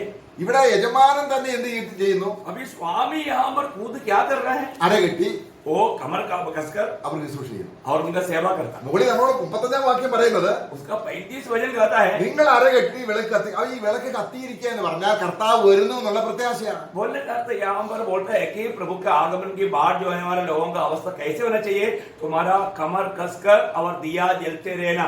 दिया जलते रहने का अर्थ क्या है? वो एकदम प्रभु के इंतजार में, आशा के साथ इंतजार में रहना. പ്രത്യാശ ഇല്ലാത്തവൻ വിളക്ക് കെട്ടിരിക്കുകയാണ്. और जिसकी आशा नहीं उसकी बत्ती बुझ गया है. ശരിയാണ്, അവനെ ആ പ്രത്യാശയുടെ ആ സന്തോഷമില്ല. अभी उसको उस आशा का आनंद नहीं. അരകെട്ടുക എന്ന് പറഞ്ഞ അർത്ഥം എന്താണ്? अभी कमर कसने का अर्थ क्या है? ഇസ്രായേൽ മക്കൾ മിസ്രൈം വിടാനുള്ള ബന്ധത്തിൽ കർത്താവ് പറഞ്ഞത്, നിങ്ങൾ അരകെട്ടി കാലിൽ ചെരുപ്പിട്ട് കയ്യിൽ വടിയും പിടിച്ചു. ഈ 3 കാര്യം ഒരു ഒട്ടും താമസിക്കുന്നില്ല, ഇവിടം വിടാൻ താമസമില്ല എന്നതിന്റെ അടയാളമാണ്. अभी इस्राएल लोगों को जब पसरा का दिन में प्रभु ने क्या कहा था, तुम लोग कमर कस करके जूता बांध करके दिया लेकर के एकदम तैयार रहना, ऐसा प्रभु ने बोला. യജമാനൻ കല്യാണത്തിന് പോയിട്ട് ദാസനോട് പറയത്തില്ല ഞാൻ 1-ാം യാമത്തിലാണോ 2-ാം യാമത്തിലാണോ വരുന്നതെന്ന് പറയുന്നില്ല. अभी स्वामी जब ब्याह में गया है, मैं कब वापस आएगा, वो पहला पहर आएगा, दूसरा पहर आएगा, तीसरा पहर आएगा, वो बात नहीं बताता. അതിന്റെ 38-ാം വാക്യത്തിൽ പറയാണ്, അവൻ 2-ാം യാമത്തിൽ വന്നാലും 3-ാമത്തിൽ വന്നാലും അവനെ അങ്ങനെ കണ്ടു എങ്കിൽ അവർ ഭാഗ്യവാന്മാർ. वहां पर हम उसका 38 वचन में पढ़ता है कि वो दूसरा पहर में आए या तीसरा पहर में आए, परंतु स्वामी की इंतजार में रहने वाला अनुभव में पाएगा तो वो व्यक्ति धन्य है. എന്നിട്ട് 40-ാം വാക്യത്തിൽ പറയാണ്, और 40 वचन में कहता है, നിരയാത്ത നാഴികയിൽ जब तुम कभी सोचते भी नहीं ऐसे घड़ी को, മനുഷ്യപുത്രൻ വരുന്നത് കൊണ്ട് मनुष्य का पुत्र आएगा, നിങ്ങൾ ഒരുങ്ങിയിരിക്കും. इसलिए तुम भी तैयार हो. ഇങ്ങനെ കർത്താവ് വരുന്നതിനോടുള്ള ബന്ധത്തിൽ ആശയില്ലെങ്കിൽ നമ്മൾ വീഴും പോകുന്ന സ്ഥിതിയെ കുറിച്ചാണ് നമ്മൾ ചിന്തിച്ചത്. മോശ പർവ്വതത്തിൽ ഇറങ്ങാൻ താമസിച്ചപ്പോൾ അന്യാരാധനയിലേക്ക് പോയി. ഇതുപോലെ യജമാനൻ വരാൻ താമസിക്കുന്നു കാണുമ്പോൾ ജീവിതത്തിന്റെ ഇതെല്ലാം വിട്ടിട്ട് മറ്റുള്ളവരെ നിന്ദിക്കാനും അടിക്കാനും ഒക്കെ തുടങ്ങി. കാരണം ആത്മാവിന്റെ സഹായമില്ലാത്തവനായി തീരുന്നു. प्रियो, अगर हम प्रभु के आगमन की आशा में जीवन नहीं बिताएगा तो जैसे अभी मोसा पहाड़ पर गया, थोड़ा देर होने लगा, उनके दिल में आया कि उसको क्या हो गया मालूम नहीं, इसलिए हम अपनी मार्ग ढूंढेंगे. इसी प्रकार की अवस्था में चले जाने वाले लोगों को आशा टूटने का खतरा है, वो लोग धोखा खाने का खतरा है. അതാണ് നമ്മൾ റോമലേഖനം 8-ാം അധ്യായത്തിന്റെ 6-ാം വാക്യം, ആത്മാവിന്റെ ചിന്ത. അതാണ് നമ്മൾ തെസ്സലോനിക്ക ലേഖനത്തിൽ നമ്മൾ കർത്താവ് താൻ ഗംഭീരനാദത്തോടും പ്രധാന ശബ്ദത്തോടും സ്വർഗ്ഗത്തിൽ നിന്ന് ഇറങ്ങി വരികയും നാം കർത്താവിനെ ഇങ്ങനെ കർത്താവിനോടുകൂടെ എപ്പോഴും ഇരിക്കും എന്നുള്ളത് ആശ്വസിച്ചുകൊള്ളുകയും. प्रियो, हालेलुया. हम जब प्रभु का वचन में रोमियों का पत्र 8 अध्याय का 6 वचन में जब पढ़ता है, आत्मा की चिंता, आत्मा पर मन लगाना है। परंतु थेसलोनिके मंडली में बोलते का वक्त उसका 4 अध्याय का 16-17 में बोलता है प्रभु अपने ललकार के साथ जब आएगा उस समय में जो प्रभु में जो है वो लोग रूपांतर होकर उड़ाने जाएगा। അപ്പൊ കർത്താവിന് വേണ്ടി കാത്തിരിക്കുന്നത് കൊണ്ട് കിട്ടുന്ന അനുഗ്രഹങ്ങളെ കുറിച്ചാണ് നമ്മൾ ഈ ചിന്തിച്ചുകൊണ്ടിരിക്കുന്നത്. मतलब प्रभु की आगमन में आशा करते हुए इंतजार में रहने वाला लोगों को मिलने वाला आशीष के बारे में हम यहाँ पर ध्यान कर रहे हैं। അവർക്ക് നീതിയുടെ കിരീടം കിട്ടും, उनको धार्मिकता का मुकुट मिलेगा। ആ നീതിയുടെ കിരീടം കിട്ടുന്നവർക്ക് ഇവിടെ ഭയങ്കര ആത്മസന്തോഷമുണ്ട്. और वो धर्म की मुकुट पाने लायक जीवन बिताने वाला लोगों को यहाँ पर जीते वक्त बहुत बड़ा आनंद से जीवन बिताएंगे। ഇവിടെ കർത്താവിന് വേണ്ടി കാത്തിരിക്കുന്നവർ കർത്താവ് ഒരു പ്രത്യേക ഗൈഡ് കൊടുക്കും, പ്രത്യേക കൃപ കൊടുക്കും. जो प्रभु की इसी प्रकार इंतजार करने वाले लोगों को प्रभु उनको अच्छा मार्गदर्शन देगा। അവിടെ നമ്മൾ വായിക്കുകയാണ്, നമുക്ക് 1 കൊരിന്ത്യർ 7:34 पहला कोरिन्थियर 7:34 में हम पढ़ता है അവിടെ വിവാഹം കഴിഞ്ഞവരും വിവാഹം കഴിയാത്തവരും തമ്മിൽ ഒരു താരതമ്യ പഠനം പറയുന്നുണ്ട്. वहां पर शादी किया हुआ शादी नहीं किया हुआ दोनों लोगों का एक तुलना करके एक दृष्टांत में बताता है। അതിന്റെ 34 വാക്യത്തിൽ അവൾ കർത്താവിനുള്ളത്, കന്യക എന്ന കർത്താവിനുള്ളത് ചിന്തിക്കുന്നു. अभी उसका 34 में हम पढ़ता है जो कुंवारी है वो प्रभु की बातों पर ध्यान रखता है। ഇത് പറഞ്ഞാൽ എന്റെ കർത്താവ് വരുന്നു. मतलब बोलने का अर्थ क्या है कि उसकी पूरा भावना विचार इच्छा आशा सब मेरा प्रभु आ रहा है। അങ്ങനെ ചിന്തിക്കുമ്പോൾ उसी प्रकार की ध्यान में लगा रहने वाला അവരുടെ ആത്മാവും ശരീരവും വിശുദ്ധമാണ്. उनका आत्मा और शरीर वो पवित्र रहेगा। നോക്കുക, കർത്താവിനെ കുറിച്ചല്ലാതെ, കർത്താവ് വരുന്നവരല്ലാതെ എനിക്ക് ഈ ഭൂമിയിൽ പ്രത്യാശ വെച്ചാൽ നമ്മുടെ ആത്മാവും നമ്മുടെ ശരീരവും അശുദ്ധമാകും. प्रियो, अगर हम प्रभु की आगमन की आशा में जीवन नहीं बिताएगा और हम दुनिया की बातों पर मन लगाएगा तो मेरा आत्मा और शरीर अशुद्ध हो जाएगा। അപ്പോൾ അതുകൊണ്ടാണ് നമ്മൾ എപ്പോഴും ആത്മാവിന്റെ ചിന്ത ജീവനും സമാധാനവുമാണ്. ആത്മാവിന്റെ ചിന്ത എന്ന് പറയുന്നത് നമ്മുടെ ആത്മാവും ശരീരവും വിശുദ്ധമായി സൂക്ഷിക്കാനുള്ള ഒരു കാര്യമാണ്. इसलिए हम हमेशा पढ़ता है कि आत्मा का चिंता वो जीवन और शांति है। इसलिए हमें आत्मा की चिंता में हमेशा रहना, नहीं तो धोखा।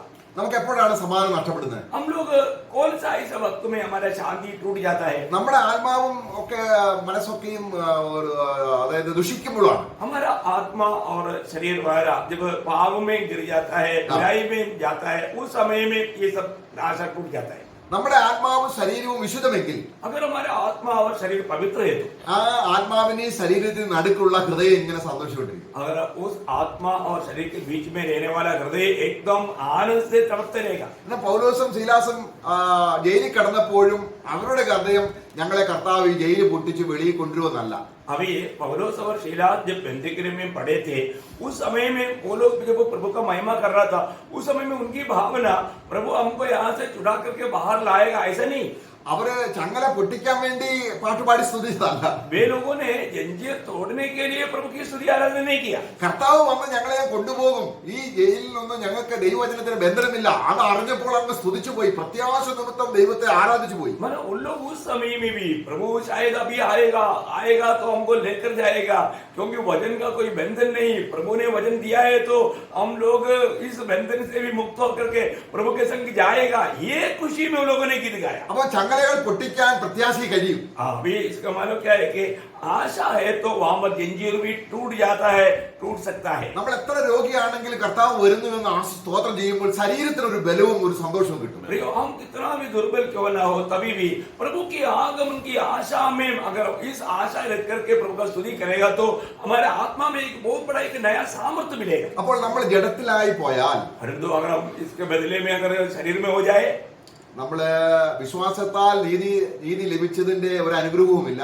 अभी विश्वास के द्वारा धर्मी बन गया उसका कोई आशीष और आनंद हमारे में नहीं रहेगा। കാരണം പേരിൽ നീതിമാനാണ്, नाम के लिए एक धर्मी है പക്ഷെ പ്രവൃത്തിയിൽ അശുദ്ധനാണ്. परंतु उनके कामों में वो अशुद्ध है, ദുഷ്ടന്റെ മരണം അവന്റെ പ്രത്യാശ എല്ലാം നശിപ്പിച്ചു കളയും. क्योंकि दुष्ट की मृत्यु में उसकी सारा आशा टूट जाता है। അവിടെ ക്രേത്തരയിലുള്ള വിശ്വാസികളോട് ദൈവത്തിന്റെ ദാസൻ എഴുതുന്നുണ്ട്, क्रेते का विश्वासी लोगों के बारे में प्रभु का दास लिखता है, അവര് ദൈവത്തെ അറിയുന്നു എന്നൊക്കെ അവർ പറയുന്നു, वे लोग प्रभु को जानते हैं करके वो लोग कहते हैं, പക്ഷെ അവരുടെ പ്രവൃത്തി കാണുമ്പോൾ അവര് ദൈവത്തെ നിഷേധിക്കുന്നു. परंतु उनका कामों के द्वारा वो प्रभु को इनकार थे। അങ്ങനെയുള്ള വിശ്വാസികൾ ऐसा विश्वासी लोग അറയ്ക്കപ്പെട്ടവരാണെന്നാണ് वे लोग വെളിയിൽ വായിക്കാം. नफरत किया जाने वाले लोग हैं। കാരണം പ്രത്യാശ അവര് ആഹാരം കഴിക്കുന്നതിൽ മാത്രമാണ് അവർക്ക് സന്തോഷം. क्योंकि उनको खाना पीना उनका मतलब है। അവിടെ തീത്തോസിന്റെ ലേഖനത്തിൽ നമ്മൾ വായിക്കുന്നുണ്ട്, ക്രേത്തർ അവര് പെരുവയറന്മാരാണ്. जब तीतुस का पत्री में हम देखते हैं कि क्रेता लोग वो पेड़ू लोग हैं അവരെ ആരോ വിശ്വാസത്തിൽ അവരെ സമരരാക്കുക എന്ന് പറഞ്ഞാൽ എന്താണ് അർത്ഥം? और उनको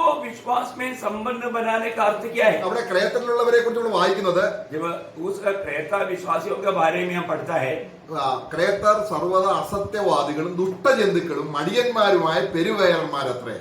क्रेती लोग 1:12 एक का 12 मतलब तीतुस पहला अध्याय का 12 में क्रेती लोग सदा झूठे, दुष्ट पशु और आलसी पेटू होते हैं। എന്ന് പറഞ്ഞാൽ മൃഗം എന്ന് പറയുന്നത് ഇവിടെ പറയുന്നത് അവർ ഭൗമ്യ വിഷയത്തിൽ മാത്രം ആശ വെക്കുക. ये जानवर कहने का अर्थ क्या है कि वो लोग इस दुनिया की आर्थिक बातों पर सिर्फ आशा करना। അപ്പൊ അങ്ങനെയുള്ള വിശ്വാസമുണ്ടോ? ऐसा विश्वास है क्या? ഉണ്ട്. है। പക്ഷെ അവിടെ തീത്തോസിനെ ആക്കിയതിന്റെ ആഗ്രഹം എന്താണ്? परंतु यहाँ पर तीतुस को रहने का अर्थ क्या था? അതിന്റെ 13-ാം വാക്യം, उसका 13 वचन, यह गवाही सच है, हाँ। इसलिए उन्हें कड़ाई से चेतावनी दिया कर हाँ। कि वे विश्वास से पक्के हो ആ जाएं। ഈ എങ്ങനെയാണ് നമുക്ക് വിശ്വാസത്തിൽ നമ്മൾ ആരോഗ്യമുള്ളവരായി തീരുന്നത്? कैसे हम विश्वास में पक्का बनेगा? പ്രത്യാശയില്ലാതെ സാധിക്കില്ല. आशा रहित होकर के नहीं हो सकता, ഈ പ്രത്യാശയാലല്ലോ നാം രക്ഷിക്കപ്പെട്ടിരിക്കുന്നത്. क्योंकि इस आशा के कारण हमारा उद्धार हुआ। അപ്പൊ പ്രത്യാശയെ കണക്ട് ചെയ്യുന്നില്ലെങ്കിൽ വിശ്വാസത്തിന് ഒറ്റയ്ക്ക് നിൽക്കാൻ കഴിയത്തില്ല. प्रियो, अगर आशा के साथ हमारा विश्वास अगर कनेक्ट नहीं होता, संबंध में नहीं आता, तो हम एक सच्चा आशा पर जीवन नहीं बिता सकते। കാരണം വിശ്വാസം ജീവിക്കുമ്പോൾ പല ഘട്ടങ്ങൾ വരും, പല പ്രയാസങ്ങൾ വരും, മരണം വരും, രോഗം വരും, ഒക്കെയും വരും. പക്ഷെങ്കിൽ പ്രത്യാശ ഉണ്ടെങ്കിൽ അവൻ അതിനെല്ലാം അതിജീവിക്കും. प्रियो, विश्वास की जीवन की यात्रा में हमें कई प्रकार का संकट आएगा, बीमारी आएगा, तकलीफ आएगा, कष्ट आएगा, नष्ट आएगा, निंदा आएगा, बदनामी आएगा, मृत्यु भी आएगा, लेकिन आशा है तो वो व्यक्ति इन सारे बातों को पार करेगा। നമ്മൾ ചിന്തിച്ചു, വിശ്വസിക്കുന്നവർക്ക് ഒരു പ്രത്യേക ദൈവം കൃപ കൊടുക്കുകയാണ് വിശ്വസിക്കുന്നവർക്ക്. और अभी हमने विचार किया, जो भी विश्वास करने वालों को प्रभु एक विशेष वरदान देता है, എന്നാൽ ഒരു അഡീഷണൽ ഗ്രേസ് കൊടുക്കുകയാണ് കർത്താവിന്റെ വരവിനെ പ്രത്യാശിക്കുന്നവർക്ക്. परंतु प्रभु एक अलग दर्जे का एक आशीष दे रहा है प्रभु के आगमन की आशा करने वाले लोगों के प्रति। അപ്പൊ കർത്താവ് വരാൻ താമസിക്കുന്നു എന്ന് നമ്മൾ അല്പമെങ്കിലും ഒരു സ്ലൈറ്റ് ചിന്ത കൊടുത്താൽ ഈ ലോകം നമ്മളിൽ കയറും, ജഡം കയറും, സാത്താൻ അതിനുവേണ്ടി തീവ്രമായി പരിശ്രമിച്ചുകൊണ്ടിരിക്കുകയാണ്. अरे पवित्र लोग, बहुत ध्यान से ये बात को जानना सुनना प्रयोग, हमारा दिल में कभी भी प्रभु की आगमन में देर होगा करके सोचने वाला एक विचार घुसने का मौका नहीं देना।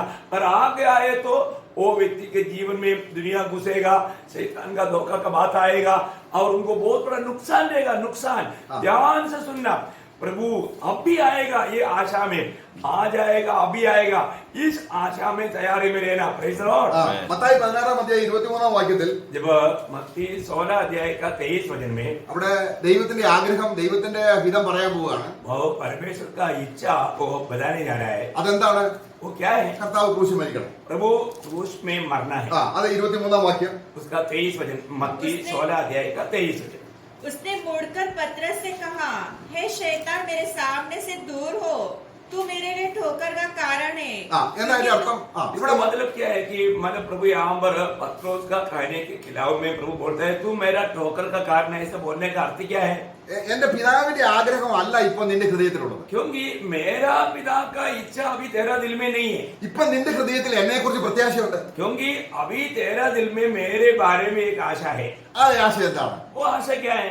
ഇപ്പൊ എനിക്ക് വള്ളമില്ല, अभी मेरा पास बोट नहीं, മീൻ പിടിക്കാൻ പോകണ്ട, अभी मुझे मछली पकड़ने के लिए नहीं जाना, ഇവന്റെ കൂടെ നടന്നാൽ ജീവിതം ഇങ്ങനെ സുഖിച്ചു പോകാം. अभी ये नासरी यीशु के साथ चलेगा तो वाह वाह, एकदम मजा मजा। പ്രത്യാശ ഉണ്ടോ? उसको वास्तव में आशा है क्या? ഉണ്ട്. उसको एक आशा है, പക്ഷെ ഏത് ആശയാണ്? पर वो कौन सी आशा है? അപ്പൊ യേശുവിനെ പ്രതി നമ്മൾ ലോകത്തിൽ എന്തെങ്കിലും കാര്യങ്ങൾ ആശ വെച്ചാൽ സാധാരണ ചതിയാണ്. प्रियो, अगर यीशु के प्रति हम दुनिया की कुछ आशा रखता है तो वो शैतान की धोखा है। ഒരു നയാ പൈസ പോലും കയ്യിലില്ലാത്ത യേശു ക്രിസ്തു നമ്മുടെ ഒരു കാര്യത്തിനും ഒരു സെക്യൂരിറ്റി തന്നിട്ടില്ല. प्रियो, प्रभु यीशु के पास एक नया पैसा नहीं, 1 रुपया नहीं, वो प्रभु हमें दुनिया का कोई भी आशा नहीं दिया। എന്നാൽ അവൻ തരുന്ന ആശ നമ്മുടെ പ്രാണന്റെ പ്രത്യാശയാണ്. प्रियो, वो जो हमें देता है वो आशा हमारा आत्मा गया, हमारा प्राण का उद्धार है, वो आशा है। ഇപ്പൊ കർത്താവ് പറയാണ്, अभी प्रभु कहता है ഞാൻ മരിക്കാൻ പോവാ, अभी मैं मरने जा रहा हूँ, പക്ഷെ നിനക്ക് ആ കാര്യത്തിലല്ല എന്നെ കുറിച്ചുള്ള പ്രത്യാശ. परंतु तुझे उसका बारे में मेरे बारे में आशा नहीं, കാരണം ആദ്യത്തിൽ എനിക്ക് ആരംഭത്തിൽ എനിക്ക് ഒന്നുമില്ലായിരുന്നു. क्योंकि शुरुआत में मेरे पास कुछ भी नहीं था. ഇപ്പം നോക്കി ചൂണ്ടിക്കാണിക്കാൻ ചില കാര്യങ്ങളൊക്കെ ഉണ്ട്. अभी जो दिखाने के लिए कुछ बातें हैं, നീ മരിച്ചാൽ അതൊക്കെ പിന്നെ എങ്ങനെ? परंतु अगर आप मर गया तो अभी मेरा क्या होगा? നോക്കുക, ഇത് സാത്താന്റെ വഞ്ചനയാണെന്ന് കർത്താവ് പറയുക. अभी ये जो पत्रोस के अंदर आया वो विचार हाँ। शैतान की धोखा है करके प्रभु यहाँ पर कहता है. ഇപ്പോൾ ദൈവത്തിന്റെ ചിന്ത യേശു ക്രൂശിക്കപ്പെടാൻ പോവുകയല്ല. अभी प्रभु का चिंता यीशु मसीह सूली पर चढ़ाने के लिए नहीं जा रहे. ഇപ്പോൾ ക്രിസ്തുവിന്റെ ചിന്ത ഞാൻ വേഗം വരുന്നുള്ളതാണ്. अभी यीशु मसीह की चिंता क्या होना चाहिए? अभी प्रभु जल्दी आएगा. Praise the Lord. हालेलुया. അതല്ലാതെ ഒരു ചിന്ത നമുക്കുണ്ടെങ്കിൽ अगर इसके अलावा कोई भावना हमारे अंदर है तो കർത്താവ് വരാൻ താമസിക്കുന്നു. प्रभु आने के लिए देर लगेगा നമുക്ക് ഇച്ചിരി കൂടെ ലോകം ഒന്ന് ആസ്വദിക്കാം. और भी हम थोड़ा दुनिया की मजा लेंगे. അങ്ങനെയുള്ള ഒരു വല്ലതും ആണോ യഥാർത്ഥ ക്രിസ്തുവിന്റെ വിശ്വാസികൾ? क्या ऐसा लोग एक सच्चा मसीह व्यक्ति है? കാരണം യേശു ക്രിസ്തു വരേണ്ടത് പിതാവായ ദൈവത്തിന്റെ വലിയൊരു ആവശ്യമാണ്. क्योंकि प्रभु की आना पिता परमेश्वर की बहुत बड़ी जरूरतमंद बात है. കാരണം യഹൂദന്മാർ കഴിഞ്ഞ 2500 വർഷമായി ദൈവം സംസാരിക്കാൻ ഇടപെടാതെ കിടക്കുകയാണ്. अभी यहूदियों से करीब 2500 सालों से उनसे बात ना करते हुए ऐसे पड़ा है. 2000 വർഷം അതായത് ദൈവം ഇടപെട്ടില്ല.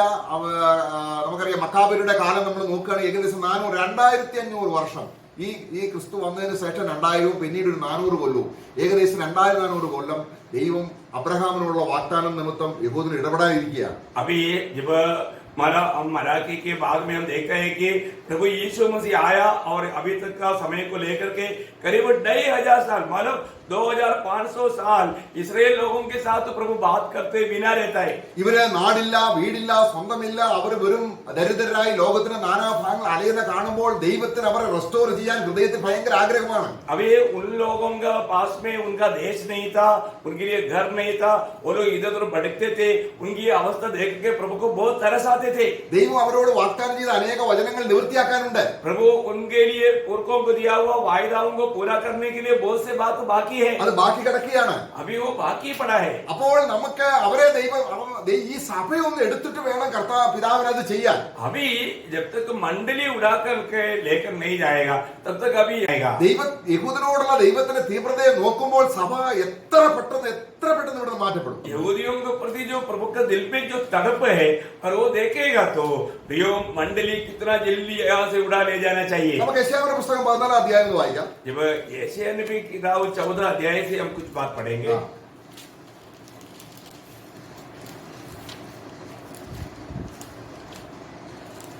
അവിടെ വായിക്കുകയാണ്. യെശയ്യാവിന്റെ പുസ്തകം 14:1. उसका 14 अध्याय का पहला वचन.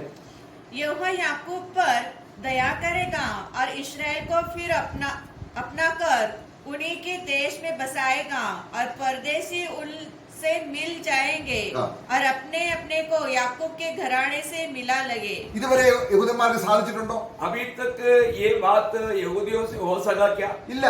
नहीं. അത് വർഷങ്ങളായി ദൈവത്തിന്റെ വാഗ്ദത്തം ശേഷിച്ച് കിടക്കുകയാണ്. अभी ये बहुत समय से प्रभु के वायदा पूरा ना होते हुए पड़ा है. തന്നെയല്ല റോമലേഖനം അതിന്റെ 11:25 വായിക്കുന്നുണ്ട് എല്ലാ യഹൂദനെയും രക്ഷിക്കണം. अभी रोमियो 11:25 में हम देखते हैं कि सभी यहूदियों को उद्धार पाना है. അത് നമ്മുടെ രക്ഷയുള്ള ബന്ധത്തിലല്ല. ये हमारे उद्धार के संबंध में नहीं. യഹൂദന്മാരെ രക്ഷിക്കുന്നത് വേറൊരു ലൈനിൽ കൂടിയാണ്. मतलब यहूदियों के उद्धार जो है वो एक अलग दर्जे में है. നമ്മുടെ റോമലേഖനം 11:25-26. जब रोमियो का पत्र 11 अध्याय का 25 और 26 वचन. हे भाइयों, कहीं ऐसा न हो कि तुम अपने आप को बुद्धिमान समझ लो.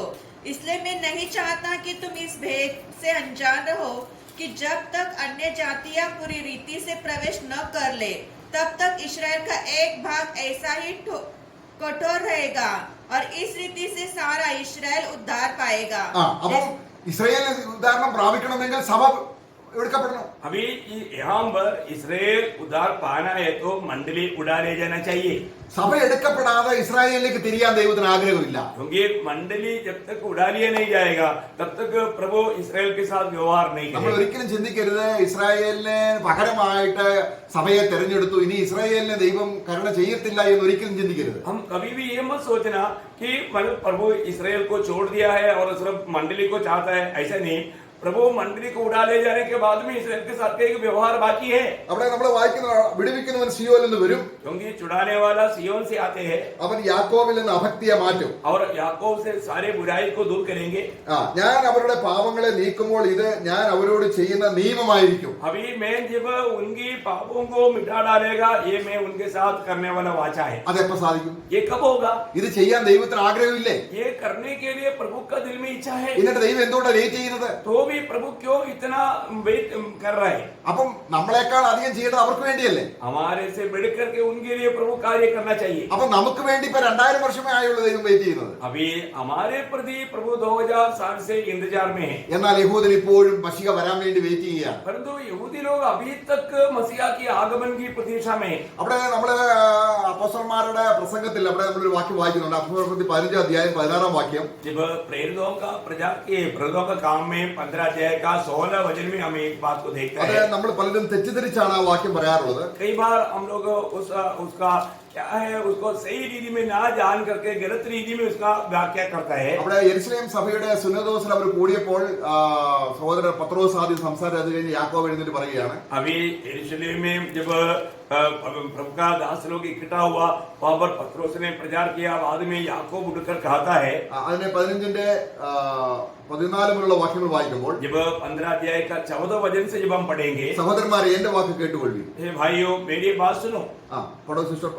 शिमोन ने बताया कि परमेश्वर ने पहले पल अन्य जातियों पर कैसी कृपा दृष्टि की कि उसमें से अपने नाम के लिए एक लोग बना ले. ഓക്കെ, इससे ദൈവത്തിന്റെ നാമത്തിന് വേണ്ടി ഒരു ജനത്തെ ദൈവം സ്വീകരിച്ചു എന്ന് ശിമോൻ പറഞ്ഞല്ലോ. प्रभु के नाम की महिमा के लिए एक झुंड को प्रभु ने स्वीकार करके शिमोन ने गवाही दिया. ഇനി അതിന്റെ 15-ാം വാക്യത്തിൽ പറയുകയാണ്, उसका 15 वचन में कहता है, इससे भविष्य वक्ताओं की बातें भी मिलाती है, जैसा कि लिखा है, इसके बाद में फिर आकर दाऊद का गिरा हुआ डेरा उठाऊंगा और उसके खंडरों को फिर बनाऊंगा. ഇത് സഭയാണെന്നാണ് നമ്മൾ ചിന്തിക്കുന്നത്. कई बार लोग ये सोचते हैं कि ये मंडली के बारे में कहा है. അല്ല, ये मंडली नहीं. തന്റെ ജനത്തിന് ദൈവം ക്രിസ്തു സഭയോട് ഉള്ള ഒരു കൂട്ടം ജനത്തെ സ്വീകരിച്ചു കഴിഞ്ഞതിന് ശേഷം ദൈവം ദാവീദിന്റെ വീണുപോയ കൂടാരത്തെ പണി യഹൂദന്മാരിലേക്ക് തിരിയുന്ന കാര്യമാണ്. प्रभु अपने मंडली को अपने पास लेने के बाद में प्रभु दावीद के या यहूदियों के साथ होने वाला व्यवहार का बारे में यहाँ पर लिखा है.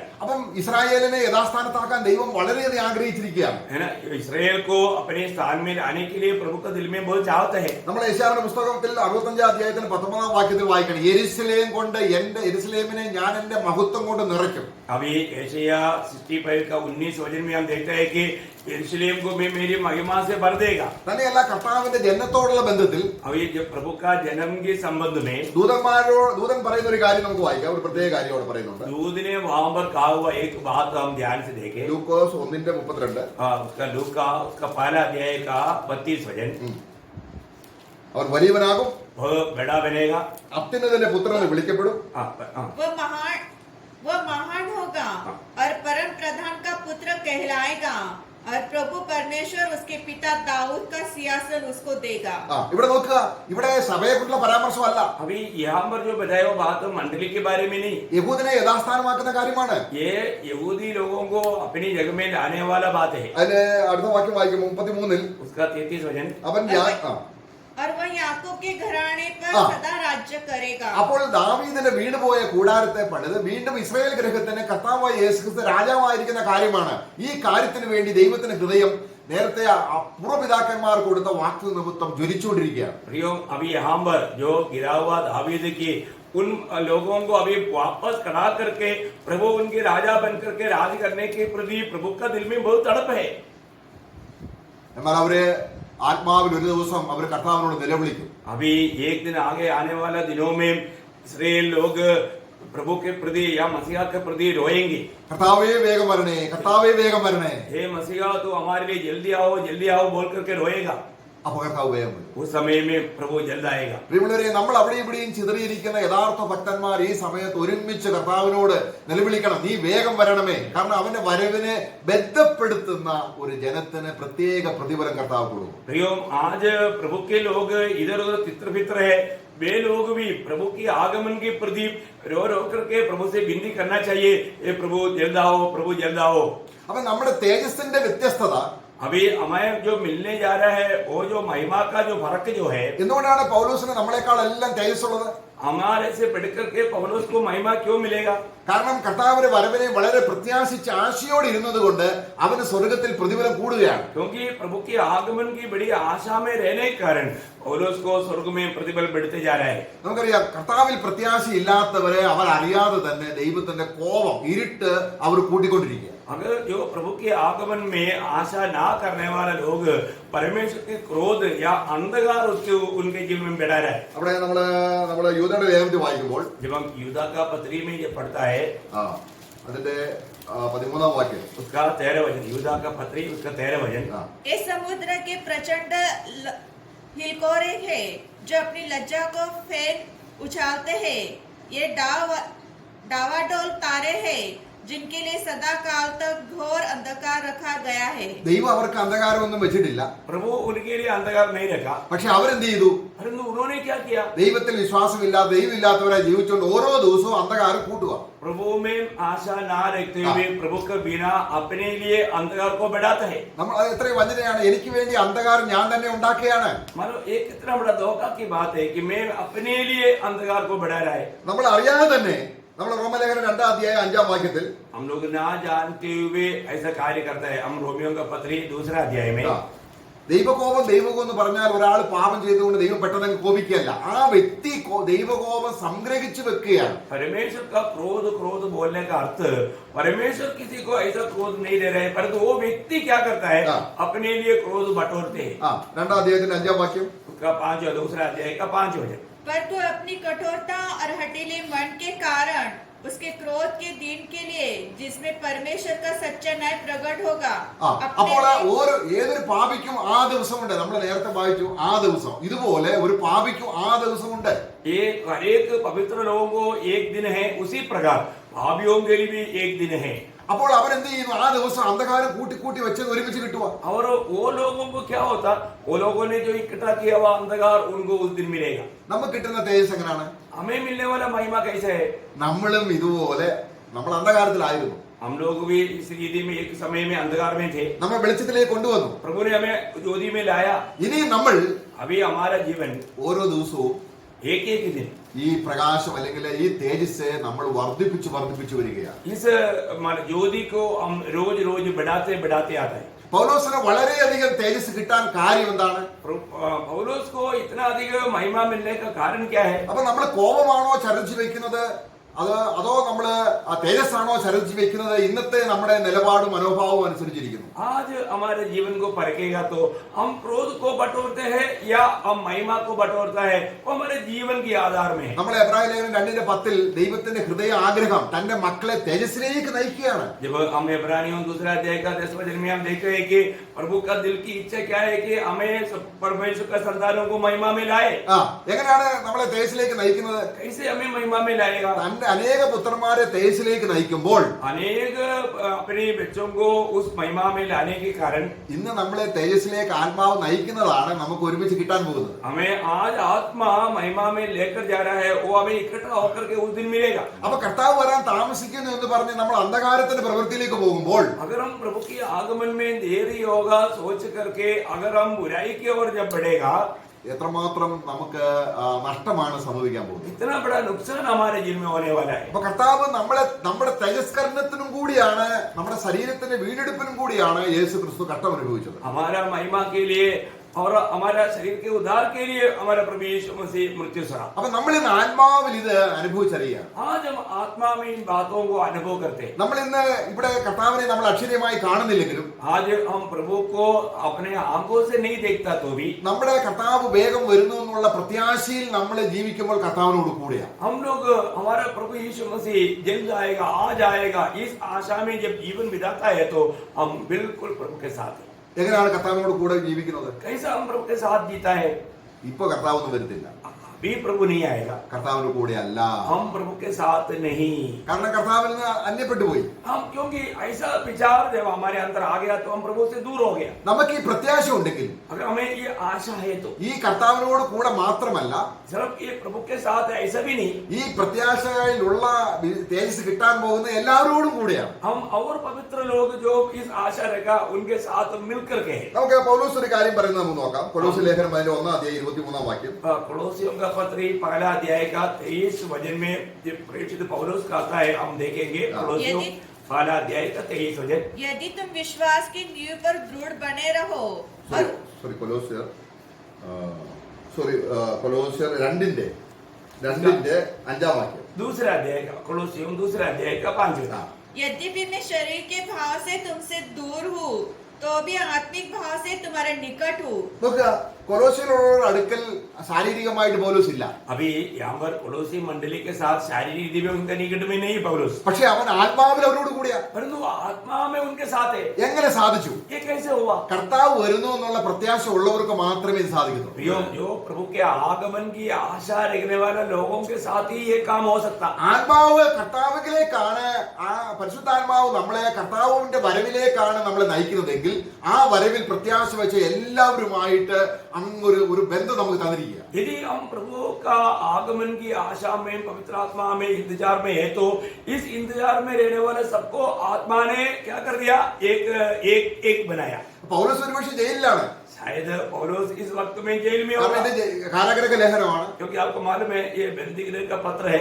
പക്ഷെ പൗലോസ് ആരുടെ കൂടെ? परंतु तभी भी पौलुस बोलता है कि तुम्हारे साथ, मतलब उन लोगों के साथ भी मिला हुआ। എങ്ങനെ സാധിച്ചു? ये कैसे हुआ? ആത്മാവിൽ. ये आत्मा में हुआ। എന്തുകൊണ്ട് സാധിച്ചു? ये क्यों हुआ? ക്രിസ്തുവിന്റെ വരവിനെ കുറിച്ചുള്ള പ്രത്യാശ കൊണ്ട് നിറഞ്ഞിരിക്കുന്നു. क्योंकि मसीह के आगमन की आशा में भरा हुआ अनुभव था, इसलिए। Praise the Lord. हालेलुया।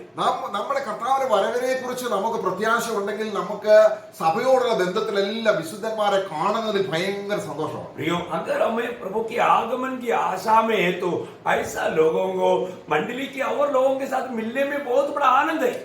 യജമാനെ കാണാൻ ഇഷ്ടമില്ലാത്തവര് പിന്നെ അവരുടെ മക്കളെ കാണാൻ ഉണ്ടാകുന്ന ഇഷ്ടം ഒരുപക്ഷെ ജഡപ്രകാരം ഇഷ്ടം വന്നേക്കാം, പക്ഷെ ആത്മാവിൽ ഇഷ്ടപ്പെടണമെങ്കിൽ ആദ്യം ശിരസാകുന്ന യജമാനനോട് നല്ല അവനെ കാണാൻ ഇഷ്ടമുള്ളവർക്ക് അവന്റെ ജനത്തെ കാണാൻ ഇഷ്ടമാണ്. प्रियो, स्वामी से अगर उसके आगमन से अगर आशा और इच्छा और आग्रह नहीं है तो फिर उनका संतान से भी मिलने के लिए कहाँ आशा आएगा?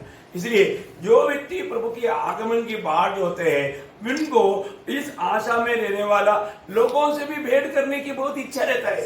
അപ്പൊ നമ്മള് ഇപ്പോൾ നമ്മൾ ആയിരിക്കുന്ന ഈ ദിവസം, आज जो हम जिस दिन में है, आज के दिन നമ്മൾ ആരാധനയോടുള്ള ബന്ധത്തിൽ നാം കർത്താവിന്റെ പ്രത്യക്ഷതയെ ചിന്തിക്കണമെന്നാണ് നമ്മൾ ചിന്തിച്ചത്. हम लोग प्रभु के आगमन की बाट जोते हुए हम विचार करना चाहिए, उसके बारे में हम सोच रहा था। കർത്താവിന് വന്ന കഷ്ടതയും പിൻവന്ന മഹത്വവുമാണ് ആരാധനയിൽ പ്രധാന വിഷയം. प्रभु यीशु मसीह के जीवन में आया हुआ कष्ट और पीछे आया हुआ महिमा, ये आराधना का मुख्य विषय है। കർത്താവ് അനുഗ്രഹിക്കപ്പെട്ടവനും മഹിമയുള്ളവനുമാണെന്നും അവൻ വേഗം വരുന്നു എന്നുമുള്ള ആശയം നമ്മുടെ ഹൃദയത്തിലേക്ക് തരുമ്പോൾ അവൻ തികച്ചും ആത്മാവിലാണ്. प्रियो, प्रभु आशीषित है और आज वो महिमा में है। वो प्रभु हमारे लिए जब आ रहा है, इस आशा में जीवन बिताने वाला व्यक्ति एकदम आशीषित है, आनंदित है। നമ്മൾ ഈ കൃപാവരങ്ങളോടുള്ള ബന്ധത്തിൽ നമുക്ക് ഭയങ്കരമായിട്ടുള്ള ആഗ്രഹങ്ങളുണ്ട്.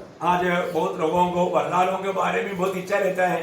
എനിക്ക് ആ പ്രവചനം വേണം, ഈ പ്രവചനം വേണം, ഈ അന്യഭാഷ വേണം, അന്യഭാഷ വേണം, मुझे वो भविष्यवाणी चाहिए, मुझे वो अन्य भाषा चाहिए, मुझे वो चाहिए, ये चाहिए। इस प्रकार वरदानों के पीछे बहुत लोगों को बहुत इच्छा रहता है। പക്ഷേ നമ്മൾ അവിടെ 1 കൊരിന്ത്യർ 12 അധ്യായത്തിൽ പൗലോസ് പറയുകയാണ്, परंतु जब पहला कोरिन्थी 12 अध्याय में प्रभु का दास पौलुस कहता है, നിങ്ങൾ അറിവില്ലാത്തവരായതുകൊണ്ടാണ്. കാരണം ഈ കൊരിന്ത്യ ലേഖനത്തിൽ അവരെ എഴുതി അയച്ച വിഷയങ്ങൾക്ക് ഉത്തരം കൊടുക്കുകയാണ്. കാരണം അവർ ഒരു ലെറ്റർ അയച്ചു. अभी कुरिन्थ मंडली को ये पत्र लिखने का कारण क्या है कि उन लोगों ने पौलुस को एक पत्र लिखा था कि मतलब कुछ विषय में उनको क्लियरेंस चाहिए। അവിടെ 7 അധ്യായത്തിൽ പറയുന്നത് നിങ്ങൾ അയച്ച എഴുത്തിന് ഞാൻ മറുപടി തരികയാണ്. क्योंकि 7 अध्याय में लिखा है कि तुमने जो मेरे से जो लिखकर पूछा था, मैं उन बातों का जवाब अभी दे रहा हूँ। അപ്പൊ അവിടെ എഴുതാൻ തരുന്നുണ്ട്. ഇവിടെ കിടന്ന കുറെ പേര് എപ്പോഴും അന്യഭാഷ പറയുക. अभी यहाँ पर कुछ लोग हमेशा अन्य भाषा അപ്പൊ करते हैं, അതിനെ ക്രമപ്പെടുത്തുകയാണ് ചെയ്യുന്നത്. मतलब उस बातों को पौलुस क्या करता है, सिस्टमैटिक ठीक करता है उसको അവിടെ व्यवस्था में നിങ്ങൾ लाता है। ആത്മീയ കാര്യങ്ങളിൽ നിങ്ങൾ അറിവുള്ളവരായിരിക്കണം. तुम लोग आत्मिक वरदानों के बारे में तुम लोग समझदार बनना चाहिए करके 12 अध्याय का 12 वचन में हम देखता है। അപ്പോൾ ഏറ്റവും നല്ല കൃപാവരം എന്ന് പറയുന്നത് അതിന് 3-ാം വാക്യം വായിക്കുകയാണ്. ആകയാൽ सबसे अच्छा वरदान उसका 12 अध्याय का 3रा वचन में पढ़ता है।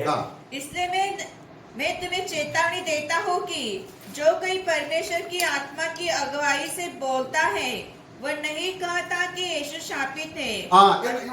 ഇവിടെ കാര്യം പറയുമ്പോൾ അത്രയും പൊരുൾ ശരിക്കും മനസ്സിലായില്ല. കാരണം ഒരുവൻ ആത്മാവിൽ യേശുവിനെ കർത്താവെന്ന് വിളിച്ചാൽ അവൻ ശപിക്കപ്പെട്ടവനെന്ന് പറയത്തില്ല. अभी एक व्यक्ति अगर प्रभु की आत्मा में यीशु मसीह को प्रभु करके कहता है तो वो कभी भी यीशु मसीह श्रापित है करके नहीं बोलेगा. അവൻ അനുഗ്രഹിക്കപ്പെട്ടവനെന്ന് പറയണമെങ്കിൽ ആത്മാവ് വേണം. क्योंकि प्रभु आशीष दे करके कहने के लिए उस व्यक्ति में पवित्र आत्मा चाहिए. അതാണ് ഏറ്റവും വലിയ കൃപാവരം. ये सबसे बड़ा वरदान. എന്നിട്ട് പറയുകയാണ് ഇവിടെ ശപിക്കപ്പെട്ടവെന്ന് പറയും. എന്നിട്ട് പറയുകയാണ് നമ്മൾ അതിന്റെ അവസാനത്തിൽ പറയുന്നുണ്ട്, പൗലോസിന്റെ ചുരുക്കം പറയുന്നുണ്ട്. അതിന്റെ കർത്താവ് അനുഗ്രഹിക്കപ്പെട്ടവെന്ന് പറഞ്ഞാൽ കർത്താവ് വേഗം വരുന്നു എന്നാണ്. प्रभु आशीषित व्यक्ति बोलेगा तो उसका अर्थ क्या है? प्रभु जल्द आ रहा है. आखिरी में पढ़ता है. അവിടെ പൗലോസ് അതിന്റെ വിശദീകരണം കൊടുക്കുന്നില്ല. अभी पौलुस उसका बारे में विस्तार से नहीं लिखता. കർത്താവ് അനുഗ്രഹിക്കപ്പെട്ടവെന്ന് പറഞ്ഞ അർത്ഥം എന്താണ്? प्रभु आशीष किया करके कहने का अर्थ क्या है? 16:22 उसका मतलब 16 का 22 वचन. यदि कोई प्रभु से प्रेम न रखे तो वह शापित हो. हे हमारे प्रभु എന്നതിന്റെ അർത്ഥം मतलब प्रभु से जो प्रेम नहीं करता है वो श्रापित है. और प्रभु मतलब इसका अर्थ क्या है? കർത്താവെ നീ അനുഗ്രഹിക്കപ്പെട്ടെന്ന് പറയും. ഈ അനുഗ്രഹിക്കപ്പെട്ടവരെ കാണാനല്ലേ നമുക്ക് അനുഗ്രഹം. मतलब जो आशीष पाए व्यक्ति को पाना ही या मिलना ही हमारे लिए आशीष है. ഇവിടെ ഇൻഡയറക്റ്റ്ലി ദൈവദാസൻ ഒരു കാര്യം കൊണ്ടുവരികയാണ്. अभी ये सीधा ही में नहीं लेकिन एक गुप्त रीति में प्रभु का दास एक बात को हमें विवरण करके दे रहा है. നീ വരുന്നതിലൊന്നും എനിക്ക് വലിയ പ്രത്യാശയില്ല. प्रभु आपके आगमन में मुझे को बहुत बड़ा आशा नहीं. കാരണം നീ ശപിക്കപ്പെട്ടവൻ. क्योंकि तू शापित है. ശപിക്കപ്പെട്ട ആളെ എങ്ങനെ കാണുന്നു? शापित व्यक्ति को क्या देखना? നമുക്ക് കൊരിന്ത്യരുടെ ആത്മീയ ജീവിതത്തെ ശരിക്കും തകിടം മറിക്കുന്ന ഒന്നാണ് യേശു അനുഗ്രഹിക്കപ്പെട്ടവെന്ന് കണ്ടാൽ അവനെ കാണണം, അവന്റെ അടുക്കൽ എപ്പോഴും ഇരിക്കണം, വേഗം വരണം, അനുഗ്രഹിക്കപ്പെട്ടവനേ നീ വരിക. प्रियो कुरिन्द मंडली की अवस्था का एक कंक्लूजन वहां पर हम देखते हैं कि वे लोग जो लोग अगर प्रभु के आगमन की बाट नहीं होने वाला है तो श्रापित लोग हैं. तो उनको मिलने के लिए क्यों आने का? परंतु जो लोग वास्तव में प्रभु के आगमन की आशा करता है, प्रभु बोलता है कि वो लोग आशीषित लोग हैं. Praise the Lord. Praise the Lord. എന്താ കൃപാവരം? क्या है एक्चुअली ये जो वरदान? കർത്താവിന്റെ അടുക്കലേക്ക് വന്നിട്ട് प्रभु की निकट आने के बाद നീ എത്ര നല്ലവൻ, प्रभु आप कितना भला है. ഞാൻ നിന്നെ കണ്ടിട്ടില്ല, मैं तुझे आप नहीं देखा, എനിക്ക് നിന്നെ കാണണം. मुझे आपको मिलना है, देखना എന്നെ है. സ്നേഹിച്ച് എനിക്ക് വേണ്ടി ഗെത്സമനാ തോട്ടത്തിലെ ദൈവകോപം കുടിച്ച് എന്നെ അനുഗ്രഹിച്ചവനായ കർത്താവേ, मेरे लिए मेरे पापों के प्रति मेरा पाप का सजा उड़ा करके मेरे लिए मरा हुआ है प्रभु. എനിക്ക് എന്നെ സ്നേഹിക്കാൻ നിന്നെ പോലെ വേറെ ആരുമില്ല. मुझे प्यार करने के लिए आपके अलावा या आपके समान और कोई और नहीं. എന്റെ അനുഗ്രഹം മുഴുവനും നീയാണ്. मेरा सारी आशीष प्रभु आप है. അവനെ കാണാൻ നമ്മൾ കൊതിക്കുന്നില്ലെങ്കിൽ, प्रियो अगर हम उस प्रभु को मिलने के लिए वेट करने के लिए हमारे अंदर अगर इच्छा नहीं है तो ലോകത്തിന്റെ ആത്മാവ്, हम दुनिया के आत्मा, ലോകത്തിന്റെ ആത്മാവ് എന്താ ചെയ്യുന്നത്? दुनिया की आत्मा क्या करता? ലോകത്തിലെ കാണാൻ കാര്യങ്ങൾ കാണാൻ കൊതിക്കുകയാണ്. दुनिया की बातों को देखने के लिए पाने के लिए वो चाहता है. നമ്മള് യേശു ക്രിസ്തു അനുഗ്രഹിക്കപ്പെട്ടവനെന്ന് ആത്മാവിൽ പറയുമ്പോൾ ഇത് പിതാവിന് എന്ത് സന്തോഷമാണ്. കാരണം അവനെ അനുഗ്രഹിക്കപ്പെട്ടവനാണ് പറയുന്നത് പിതാവിന് മഹത്വമാണ്. प्रभु यीशु मसीह धन्य है, आशीषित है, ऐसा हम आत्मा में कहता है तो पिता को कितना आनंद मिलता है आपको मालूम है. അപ്പോൾ കർത്താവിന്റെ സന്നിധിയിൽ മുട്ടുകുത്തിയിട്ട് हम प्रभु की उपस्थिति में घुटने टेक പിതാവിന്റെ മഹത്വത്തിനായിട്ട് पिता की महिमा के लिए യേശു കർത്താവിന്റെ കർത്താവാണെന്ന് നീ വേഗം വരണമേ എന്ന് ആദിമ സഭ പറഞ്ഞത് നമ്മൾ ഏറ്റുപറയുകയാണ്. यीशु मेरा प्रभु है और वो जल्दी आना है करके जो कहा जो पहला मंडली वो लोग धन्य लोग. ഇങ്ങനെ നമ്മുടെ മനസ്സ് പുതുങ്ങണം. इसी रीति में हमारा मन एक नया बनते जाए. നമ്മൾ ഈ ലോകത്തിലെ കാര്യങ്ങൾ ചിന്തിക്കുമ്പോൾ നമ്മുടെ മനസ്സ് പഴയതായി പോകും. हम ये दुनिया की बातों का विचार करेगा तो हमारा दिल वो पुराना बन जाएगा. ഇങ്ങനെ മനസ്സ് പുതുക്കുമ്പോൾ इस रीति में रोज मन नया बनाते जाए. അത് കർത്താവ് വരുന്നു എന്ന ബന്ധത്തിലാണ് മനസ്സ് പുതുകുന്നത്. अभी प्रभु का आगमन की आशा में मन नया बनते जाना. അപ്പൊ തേജസ് കൂടും. उस समय में क्या होगा? महिमा बढ़ते जाएगा, പിന്നെയും തേജസ് കൂടും. और भी महिमा बढ़ते जाएगा. നമ്മൾ ഓരോ ദിവസവും ഓരോ മിനിറ്റ് തേജസ് വർദ്ധിപ്പിക്കുന്ന രീതിയിലാണ് ഇരിക്കുന്നത്. प्रियो हम एक एक क्षण हम महिमा में बढ़ते जाने वाला अनुभव में अभी लेना चाहिए. നീതിയുള്ള ദൈവം, क्योंकि धर्मी परमेश्वर, നീതിയുടെ കിരീടം എന്നെ അണിയും. वो धर्म का मुकुट मुझे पहनाएगा। അത് എന്നെ പോലെ കഷ്ടപ്പെട്ടവർന്നല്ല, मेरे जैसा कष्ट सगा हुआ ऐसा नहीं, അതിന് വേറെ കിരീടമുണ്ട്. उसके लिए अलग मुकुट है।